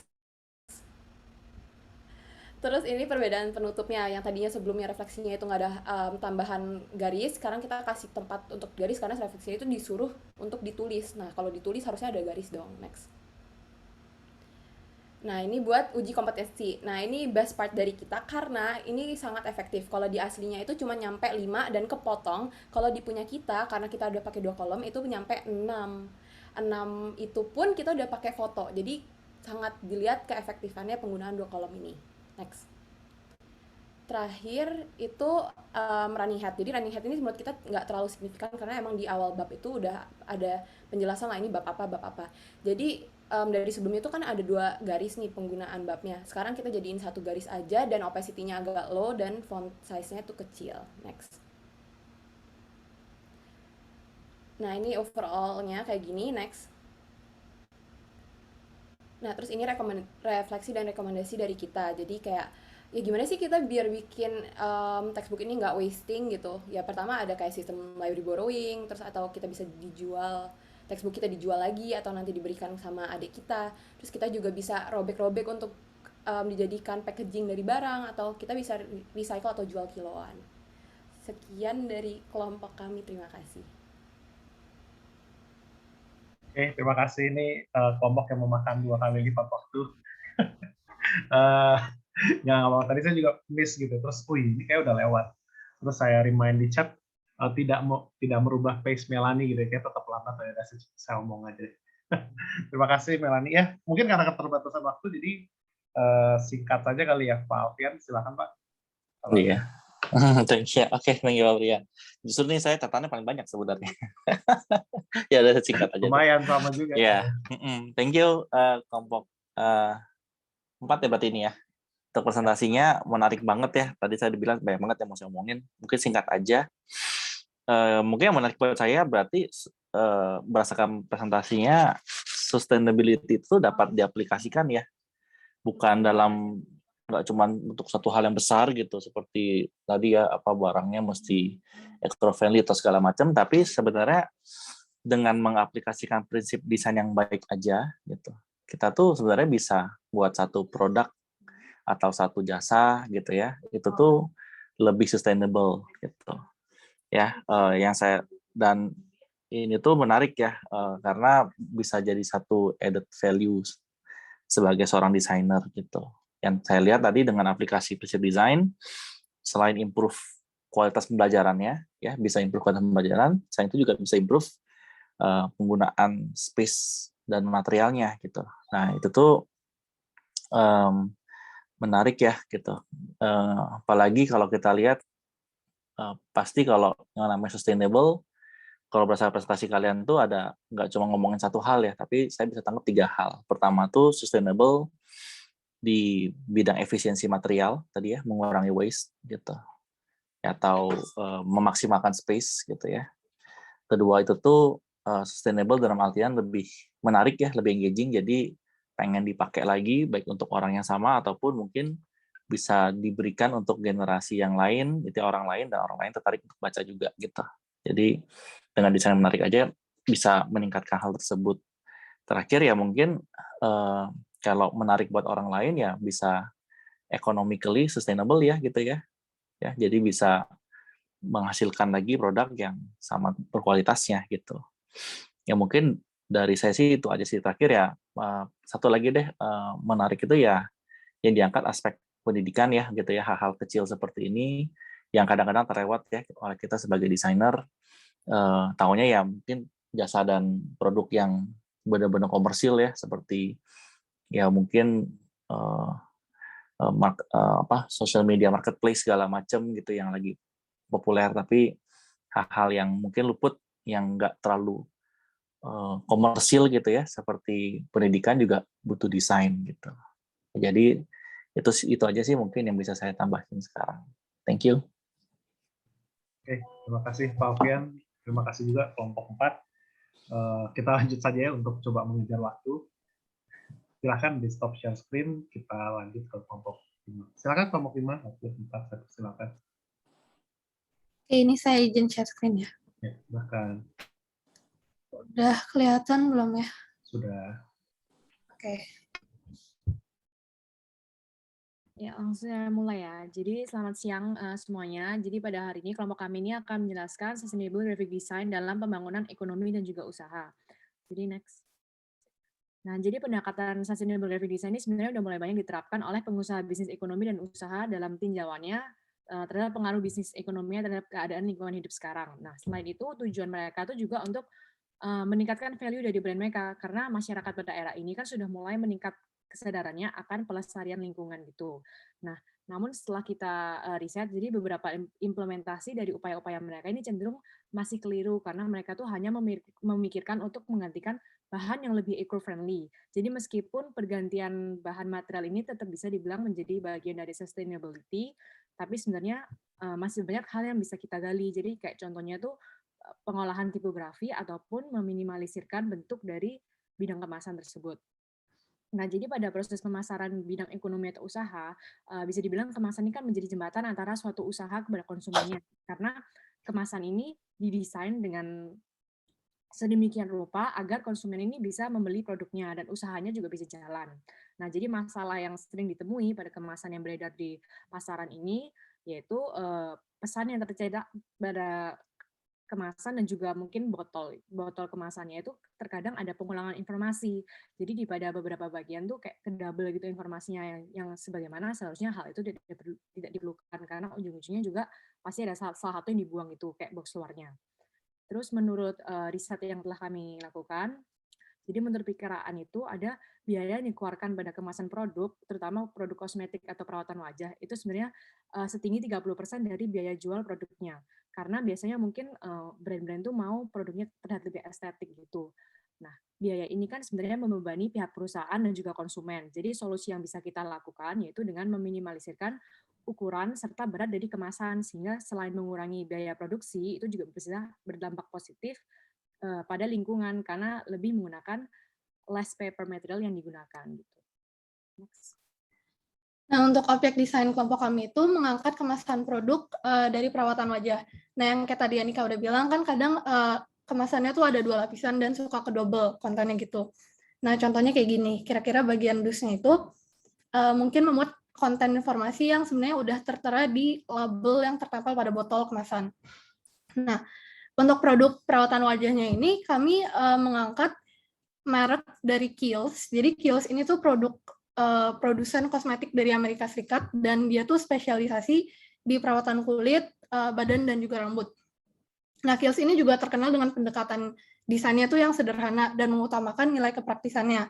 Karena mereka juga fokus dari brandnya itu mengusung tema yang alami dan natural. Nah, kemasan Kiehl's ini umumnya tuh kebanyakan terdiri dari produk itu sendiri yang kemasan botol itu dan juga terdapat kemasan luaran berupa box dus gitu.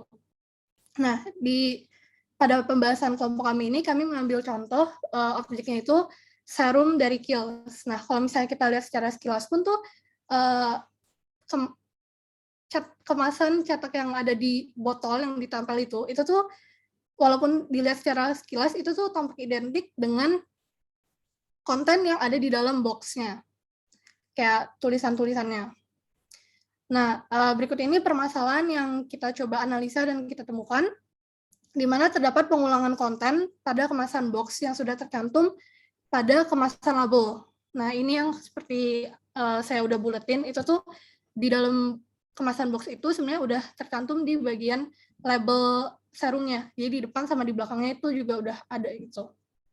Nah, hal ini tuh tentunya menjadi nggak sustainable karena memakan tempat cetak yang lebih, jadi nggak efisien, dan juga akan meningkatkan sampah, karena pada umumnya yang kemasan box itu cenderung langsung dibuang sama konsumennya. Nah, untuk masalah ini kita tuh mencoba menerapkan prinsip from cradle to grave. Jadi itu pengelolaan sampahnya itu tidak dihilangkan begitu saja, melainkan sampahnya itu bisa diolah kembali menjadi sesuatu yang lebih berguna dan juga ekonomis. Dari proses analisis kemasan produk Kiehl's ini, kami menentukan beberapa masalah mengenai pengolahan konten informasi yang terulang pada label dan juga kemasan box luarnya. Nah, untuk menanggapi masalah tersebut, kami menciptakan sebuah gagasan dan juga rekonstruksi ulang bentuk kemasannya.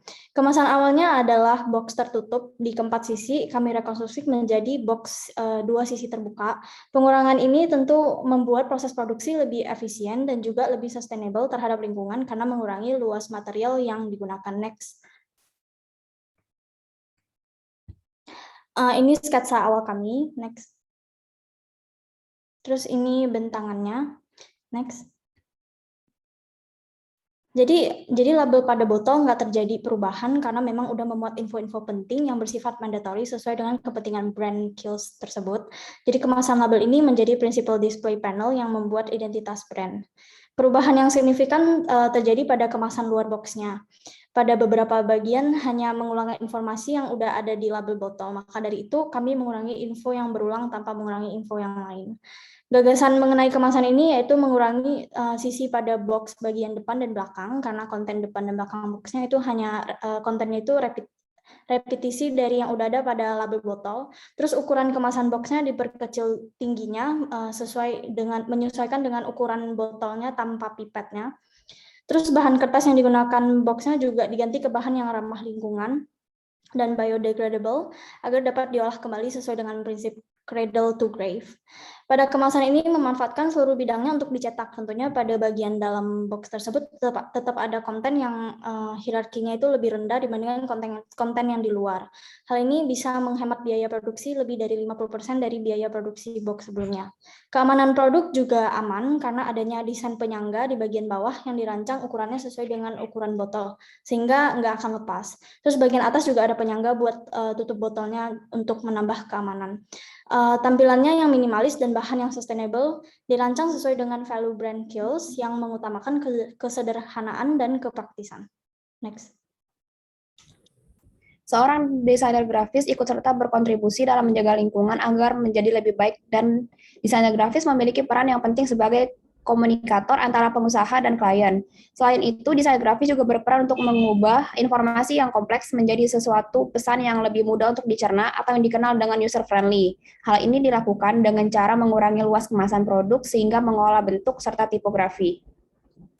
Dalam menerapkan sustainable graphic design juga terdapat beberapa pertimbangan seperti yang tidak semata-mata mengubah bentuk dan material dari produk hanya dengan tujuan untuk memberikan visual yang menarik. Karena terdapat beberapa pertimbangan dari perusahaan yang membutuhkan material tertentu serta desainer grafis tidak dapat menghilangkan informasi yang tertera pada produk. Next. Sekian dan terima kasih. Oke, terima kasih kelompok 5. Ya, ini lebih cepat. Bagus, terima kasih sekali. Tapi karena cepat, jadi waktu ngobrolnya bisa lebih panjang ya. Mungkin sebelum ke Pak Alfian, di sini ada Artika. Silahkan kalau mau merespon atau menanggapi atau bertanya.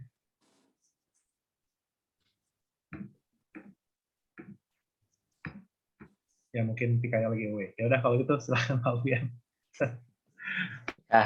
Thank you Pak Brian. Ya, mungkin boleh lihat lagi ke desain packaging-nya nggak ya? Ya, menurut saya ini usaha yang lumayan baik ya gitu ya. Kalau dilihat dari pengulangannya sih otomatis tidak ada pengulangan ya, karena udah langsung dikasih lihat ke bagian dalamnya.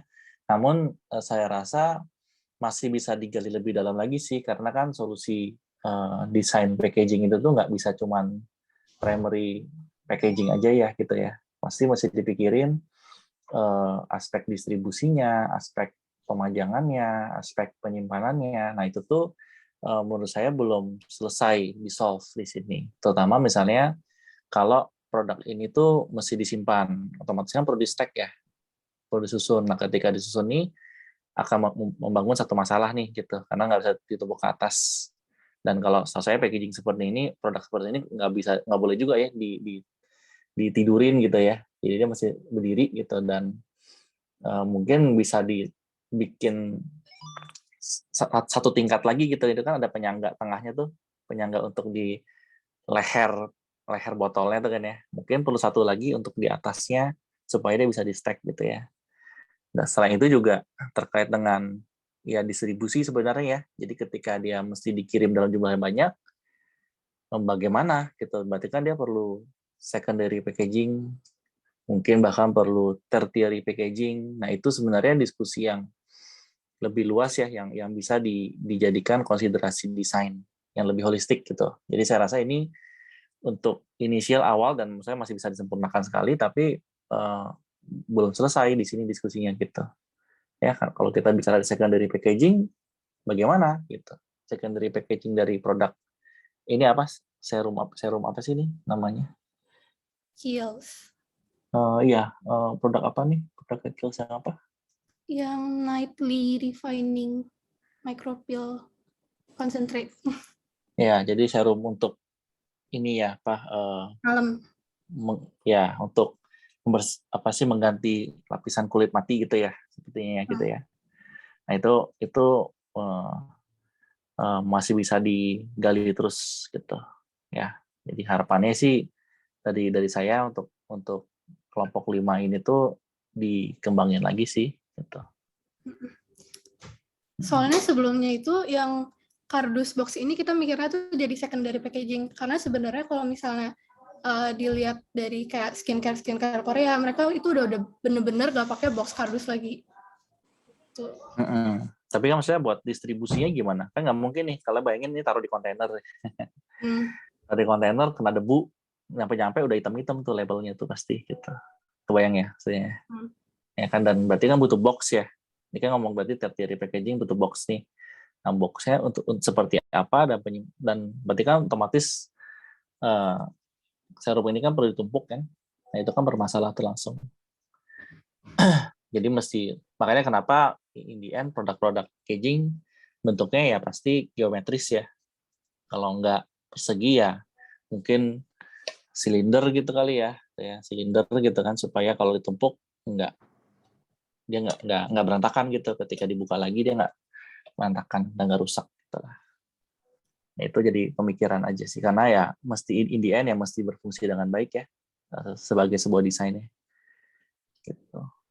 Ya dari saya mungkin itu aja, Pak Brian. Mungkin ada yang lain nggak ya dari hadirin yang mau memberikan respon juga gitu.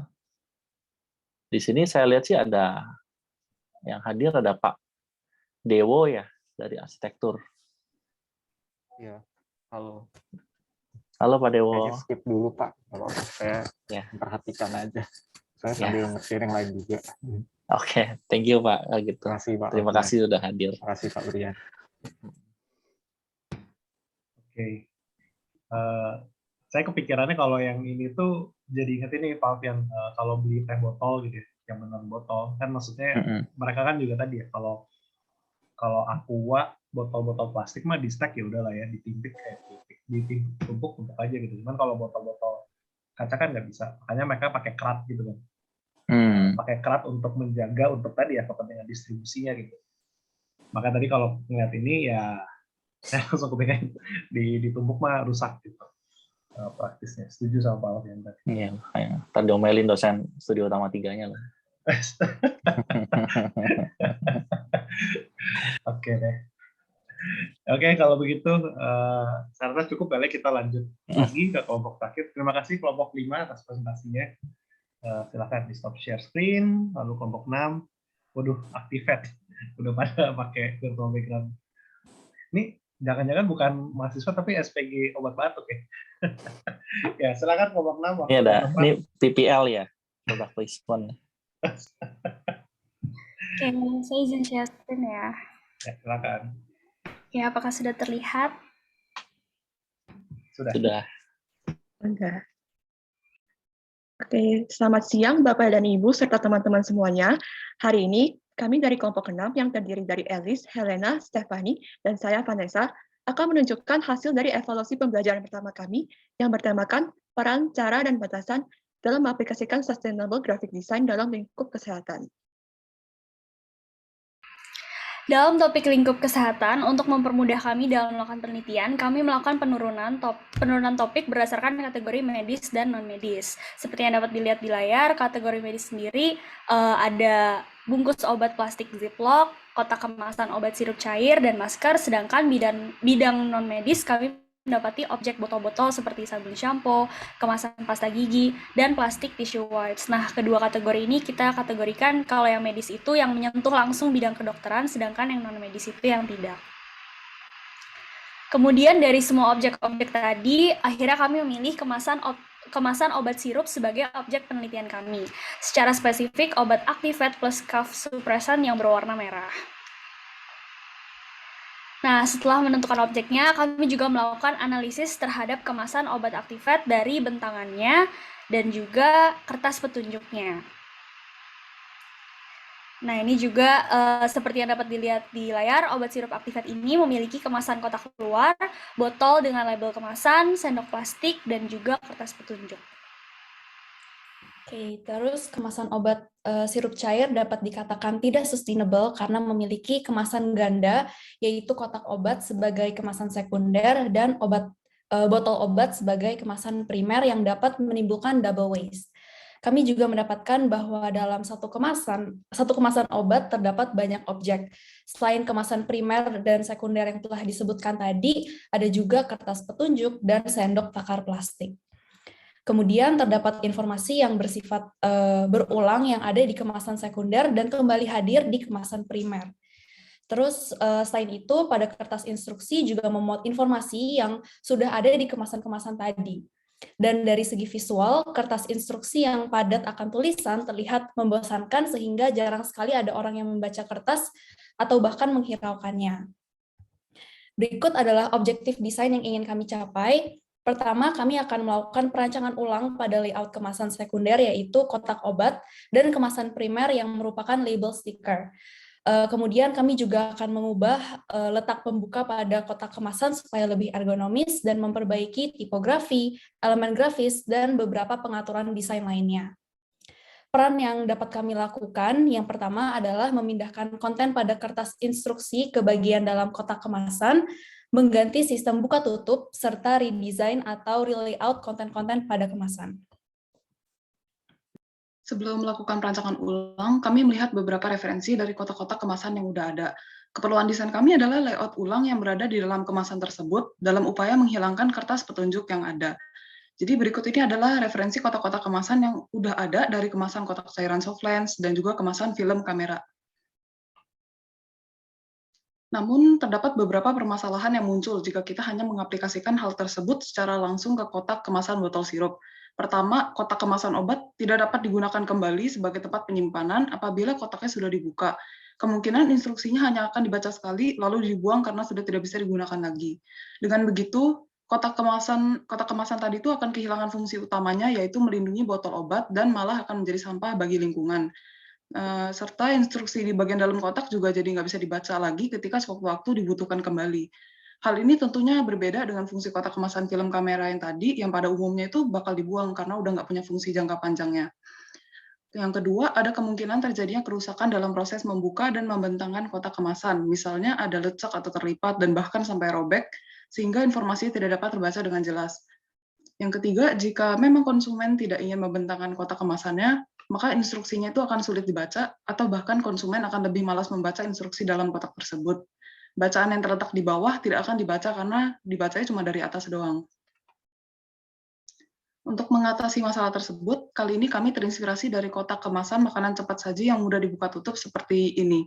Jadi hal yang ingin kami jadikan referensi adalah sistem buka tutup dari sisi yang paling luas dan aksen selipan yang terdapat pada sisi-sisi sampingnya.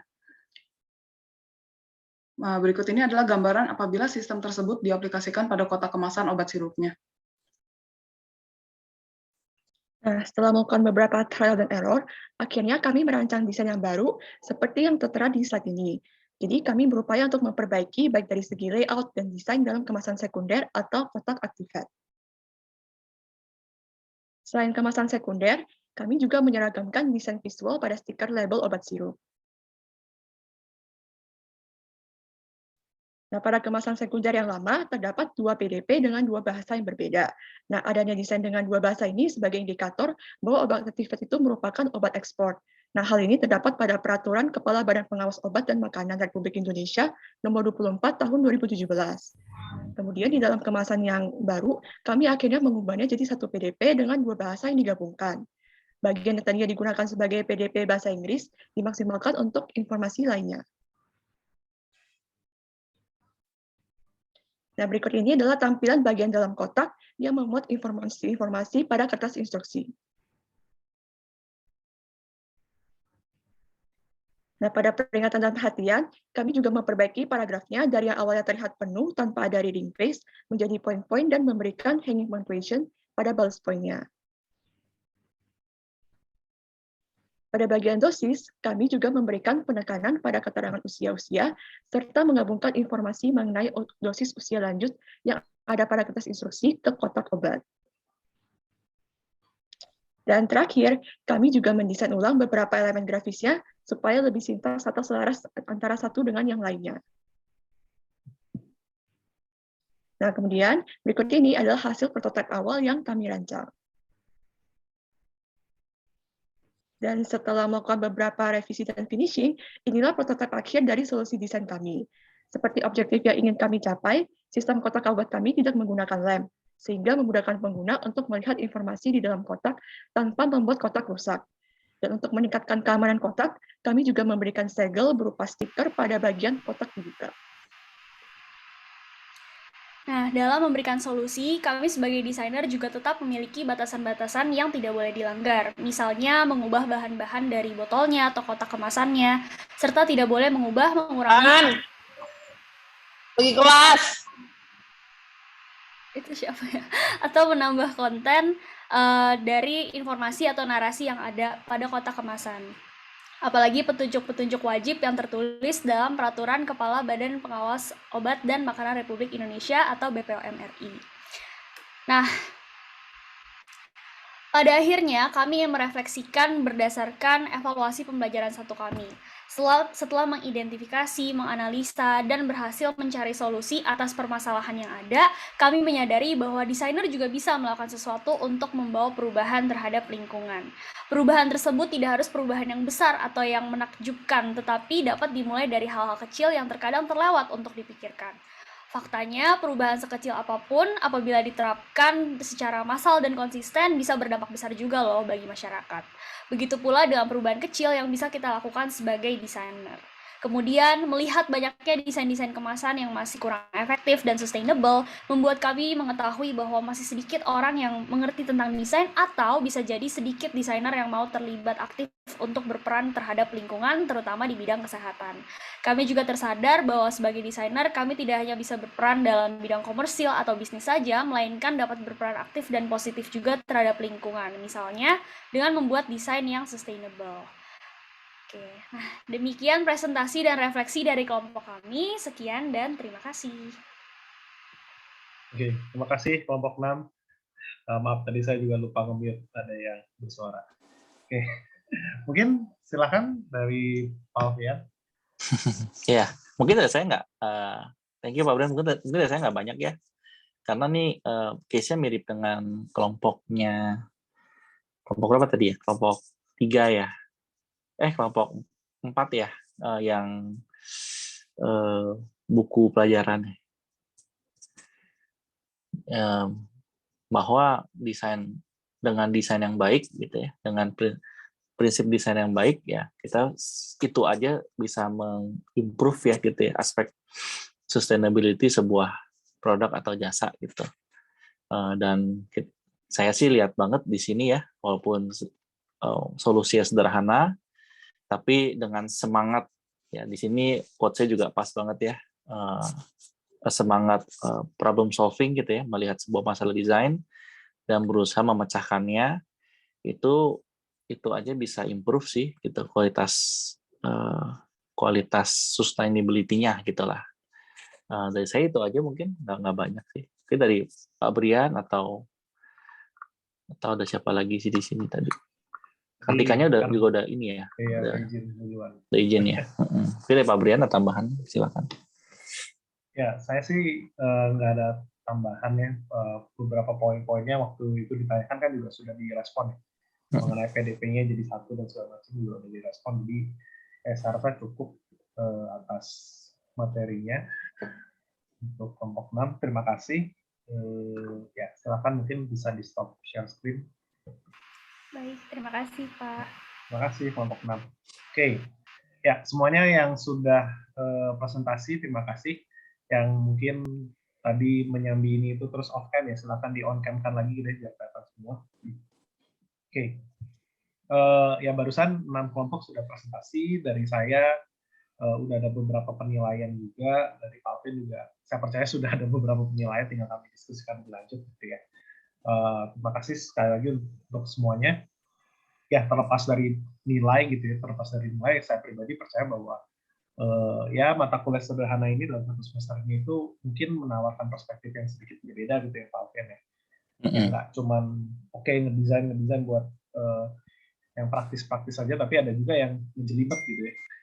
Kejelimet dan mungkin tidak sepraktis itu dan mempersulit gitu. Tapi ya ada nilai lebih yang memang bisa kita dapat ketika kita mempelajari hal tersebut gitu. Sama aja dengan sustainability dan green design gitu ya. Kadang kita kok kayaknya ngedesain gampangan begini, kenapa jadi harus ribet banget ya ngurusin mengerti masalah tekniknya, mengerti masalah materinya, mengerti mengenai efek sampingnya dan ini dan itu dan segala macam gitu. Tapi tadi ketika kita sudah mempelajari yang jelimet-jelimetnya itu ya harapannya memang akhirnya desainnya memiliki nilai lebih ya dari lebih itu sendiri. Ya gitu ya. Jadi itu harapannya gitu ya dalam mata kuliah ini yang pengen diajarkan kepada kalian gitu ya, baik secara teori maupun dari ya dicemplungin aja langsung ya ke sungai. Mungkin dari saya itu aja. Pak Alfian mungkin ada yang mau disampaikan ya. Ya, saya tambahin sedikit ya. Kembali lagi misi kami di awal semester itu memberikan sedikit pencerahan ya buat kalian gitu, yang mana pengetahuan umum atau stigma desain grafis secara umum itu tuh ya sangat dekat sekali dengan konsumerisme, kapitalisme gitu ya. Dan ketika ditanyakan bisa nggak sih gitu desain grafis turut berperan serta gitu dalam menjaga lingkungan gitu ya, membuat desain yang conscious dengan environment ya kan, walaupun secara awam balik lagi tampaknya prinsipnya berlawanan ya, kita seperti budak-budak kapital gitu ya, budak-budak kapitalisme, budak-budak klien gitu ya, budak-budak perusahaan gitu. Tapi sebenarnya kalau dilihat lagi sepanjang semester ini ternyata bisa ya gitu ya, kalian udah riset dengan baik menurut saya gitu, solusi-solusi udah banyak, dan bisa dari solusi yang mungkin sederhana tadi ya, mungkin dari kelompok 6 atau tadi kelompoknya X dan Island gitu ya, mendesain dengan baik aja itu sebenarnya bisa jadi sebuah usaha sustainable gitu, atau bisa sampai yang memikirkan material gitu ya, bisa juga bahkan sampai tadi ya pemahaman kebijakan top down gitu. Itu semua tuh sebenarnya ruang-ruang intervensi atau ruang-ruang gerak seorang desainer gitu. Dan harapannya setelah lewatin mata kuliah ini ya selain tercerahkan, nanti bisa jadi added value ya buat kalian sebagai seorang desainer. Ya, yang mana sebenarnya kalau di dunia ideal harapannya satu hari itu tuh bukan jadi added value lagi ya, tapi jadi basic value ya, jadi dari semua desainer gitu ya. Harusnya itu satu hari jadi satu hal yang biasa-biasa aja gitu, semua jadi pemahaman dasar desain gitu. Tapi untuk sekarang mungkin masih jadi sebuah added value buat kalian lah, bisa kalian pakai ketika kalian udah terjun ke industri. Mungkin bukan tekniknya tapi understanding-nya itu juga penting. Mungkin terakhir saya perlu mengomentari tadi yang refleksi, hati-hati aja gitu. In the end, sustainability itu bisa di-achieve selama tadi ya kita bisa tetap mengaplikasikan prinsip desain yang baik Tadi saya masih lihat tuh yang di buku pelajaran agama tuh layoutnya nggak ikutin gridnya gitu kan. Saya mau komentarin tadi terus tapi saya lupa gitu. Jadi masih bisa diimprove gitu desainnya. Kedua adalah aspek sustainability itu tetap nggak boleh mengurangi fungsi gitu. Ya makanya tetap perlu hati-hati, jangan sampai fungsi yang seharusnya itu malah hilang gitu ya. Emang selalu perlu dipertanyakan. Tapi misalnya tadi ya pakai case-nya asistensi print banyak gitu. Tetap balik lagi kita masih bukannya masalah printnya banyak itu nggak boleh gitu ya. Tapi print banyak ini untuk apa gitu. Kalau emang nanti desainnya itu tuh emang buat print, ya ketika bikin draft desainnya di print, ya mau nggak mau ya, karena itu bagian dari proses desain gitu. Fungsinya tuh ada gitu. Justru yang dipikirin tuh bukan yang nggak boleh di print, tapi di print seperti apa yang sustainable gitu. Apakah ya mungkin printnya nggak perlu, kalau asistensi nggak perlu satu biasa kalau kita print kan cuma satu halaman gitu ya. Ya mungkin kalau asistensinya bisa bolak-balik atau di print di kertas bekas gitu kan. Gitu kan, atau misalnya ya itu ya, misalnya banyak dokumen paper kalian yang nggak pakai, kalian print per bagian misalnya 1A2 itu bisa dibagi berapa A4 gitu kan, terus tempel pakai selotip gitu kan, itu juga sebuah usaha untuk bikin proses asistensi yang sustainable ya gitu ya. Jadi bukannya nggak ada sama sekali ya, kecuali itu desainnya emang kita lagi bikin web design Pak, ngapain di print ya, benar juga sih gitu kan. Jadi aspek-aspek itunya tetap perlu diperhatikan ya, tetap fungsi nggak boleh hilang, tapi gimana kita balik lagi tackle semua hal tersebut ya tadi ya, selain fungsi juga aspek viability-nya dalam sudut pandang ekonomi itu juga perlu jadi pertimbangan pastinya kalau di lapangan di industri. Tapi mungkin dalam kacamata perkuliahan, akademis, mungkin nanti buat proyek TA kalian segala macam ya nggak masalah ya, belum dipermasalahkan. Tapi nanti di industri pasti jadi salah satu aspek yang perlu dipikirkan lah. Ya, jadi mungkin dari saya itu aja sih. Kita masih belum selesai ya sebenarnya ya, baru setengah jalan lah. Nanti masih ada lagi, ketemu lagi di semester depan untuk bahas lebih dalam lagi mengenai sustainable design gitu. Ya, dalam mata kuliah desain untuk masyarakat. Ya, dari saya itu aja, Pak Brian. Oke, terima kasih Pak Alfian. Ya, ini terlepas tadi kelompok 4 menyita waktu lebih, tapi waktunya masih lumayan lah ya, tetap 3.04 kita. Molornya nggak molor-molor banget. Mungkin saya rasa cukup kali ya untuk pertemuan hari ini. Mungkin saya mewakili Alfian juga atau tim dosen lain yang waktu itu berkontribusi juga di kelas ini. Ya, mau mengucapkan terima kasih atas kerjasama dan ya kerjasamanya yang baik gitu ya selama perkuliahan dan juga kegiatan-kegiatan yang kita lakukan selama 1 semester ini. Kalau ada salah-salah sedikit, ya udah cukup tahu lah ya, namanya juga orang pasti ada salahnya gitu. Cuman kita selalu berusaha untuk menjadi lebih baik lagi gitu ya. Khususnya nanti kata Pak Alfian di semester depan masih ketemu lagi desain untuk masyarakat 2 kali lipat ya Pak ya. Jadi sebenarnya jadi bukannya baru setengah jalan, berarti baru sepertiga jalan Pak. Baru sepertiga ya. Kalau lihat dari SKS ya masih ada yang 2 kali lipat lagi nanti ya.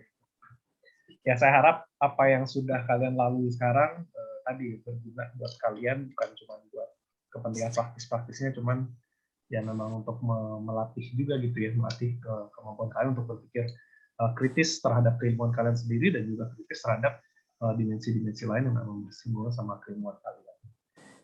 Oke, sampai sini saja saya rasa. Terima kasih. Minggu depan nggak ada kelas, jadi jangan ngantri atau nunggu di Google Meet ya. Nanti Helena atau Aileen bingung ngapain lagi ada yang nanya-nanya dan segala macam. Ntar Helena post lagi gitu linknya. Oh iya. Untuk kuliah minggu ini ya linknya gitu. Iya. Oke, ya udah kalau gitu semuanya terima kasih. Selamat melanjutkan kegiatan kalian, mempersiapkan diri. Ini kan baru hari Senin ya, masih semingguan, masih 4 hari lagi untuk UAS kalian. Sukses dan ya semoga mendapat hasil yang terbaik untuk semuanya. Thank you semuanya. Silakan leave dari Terima kasih Pak. Room ini. Terima kasih Pak.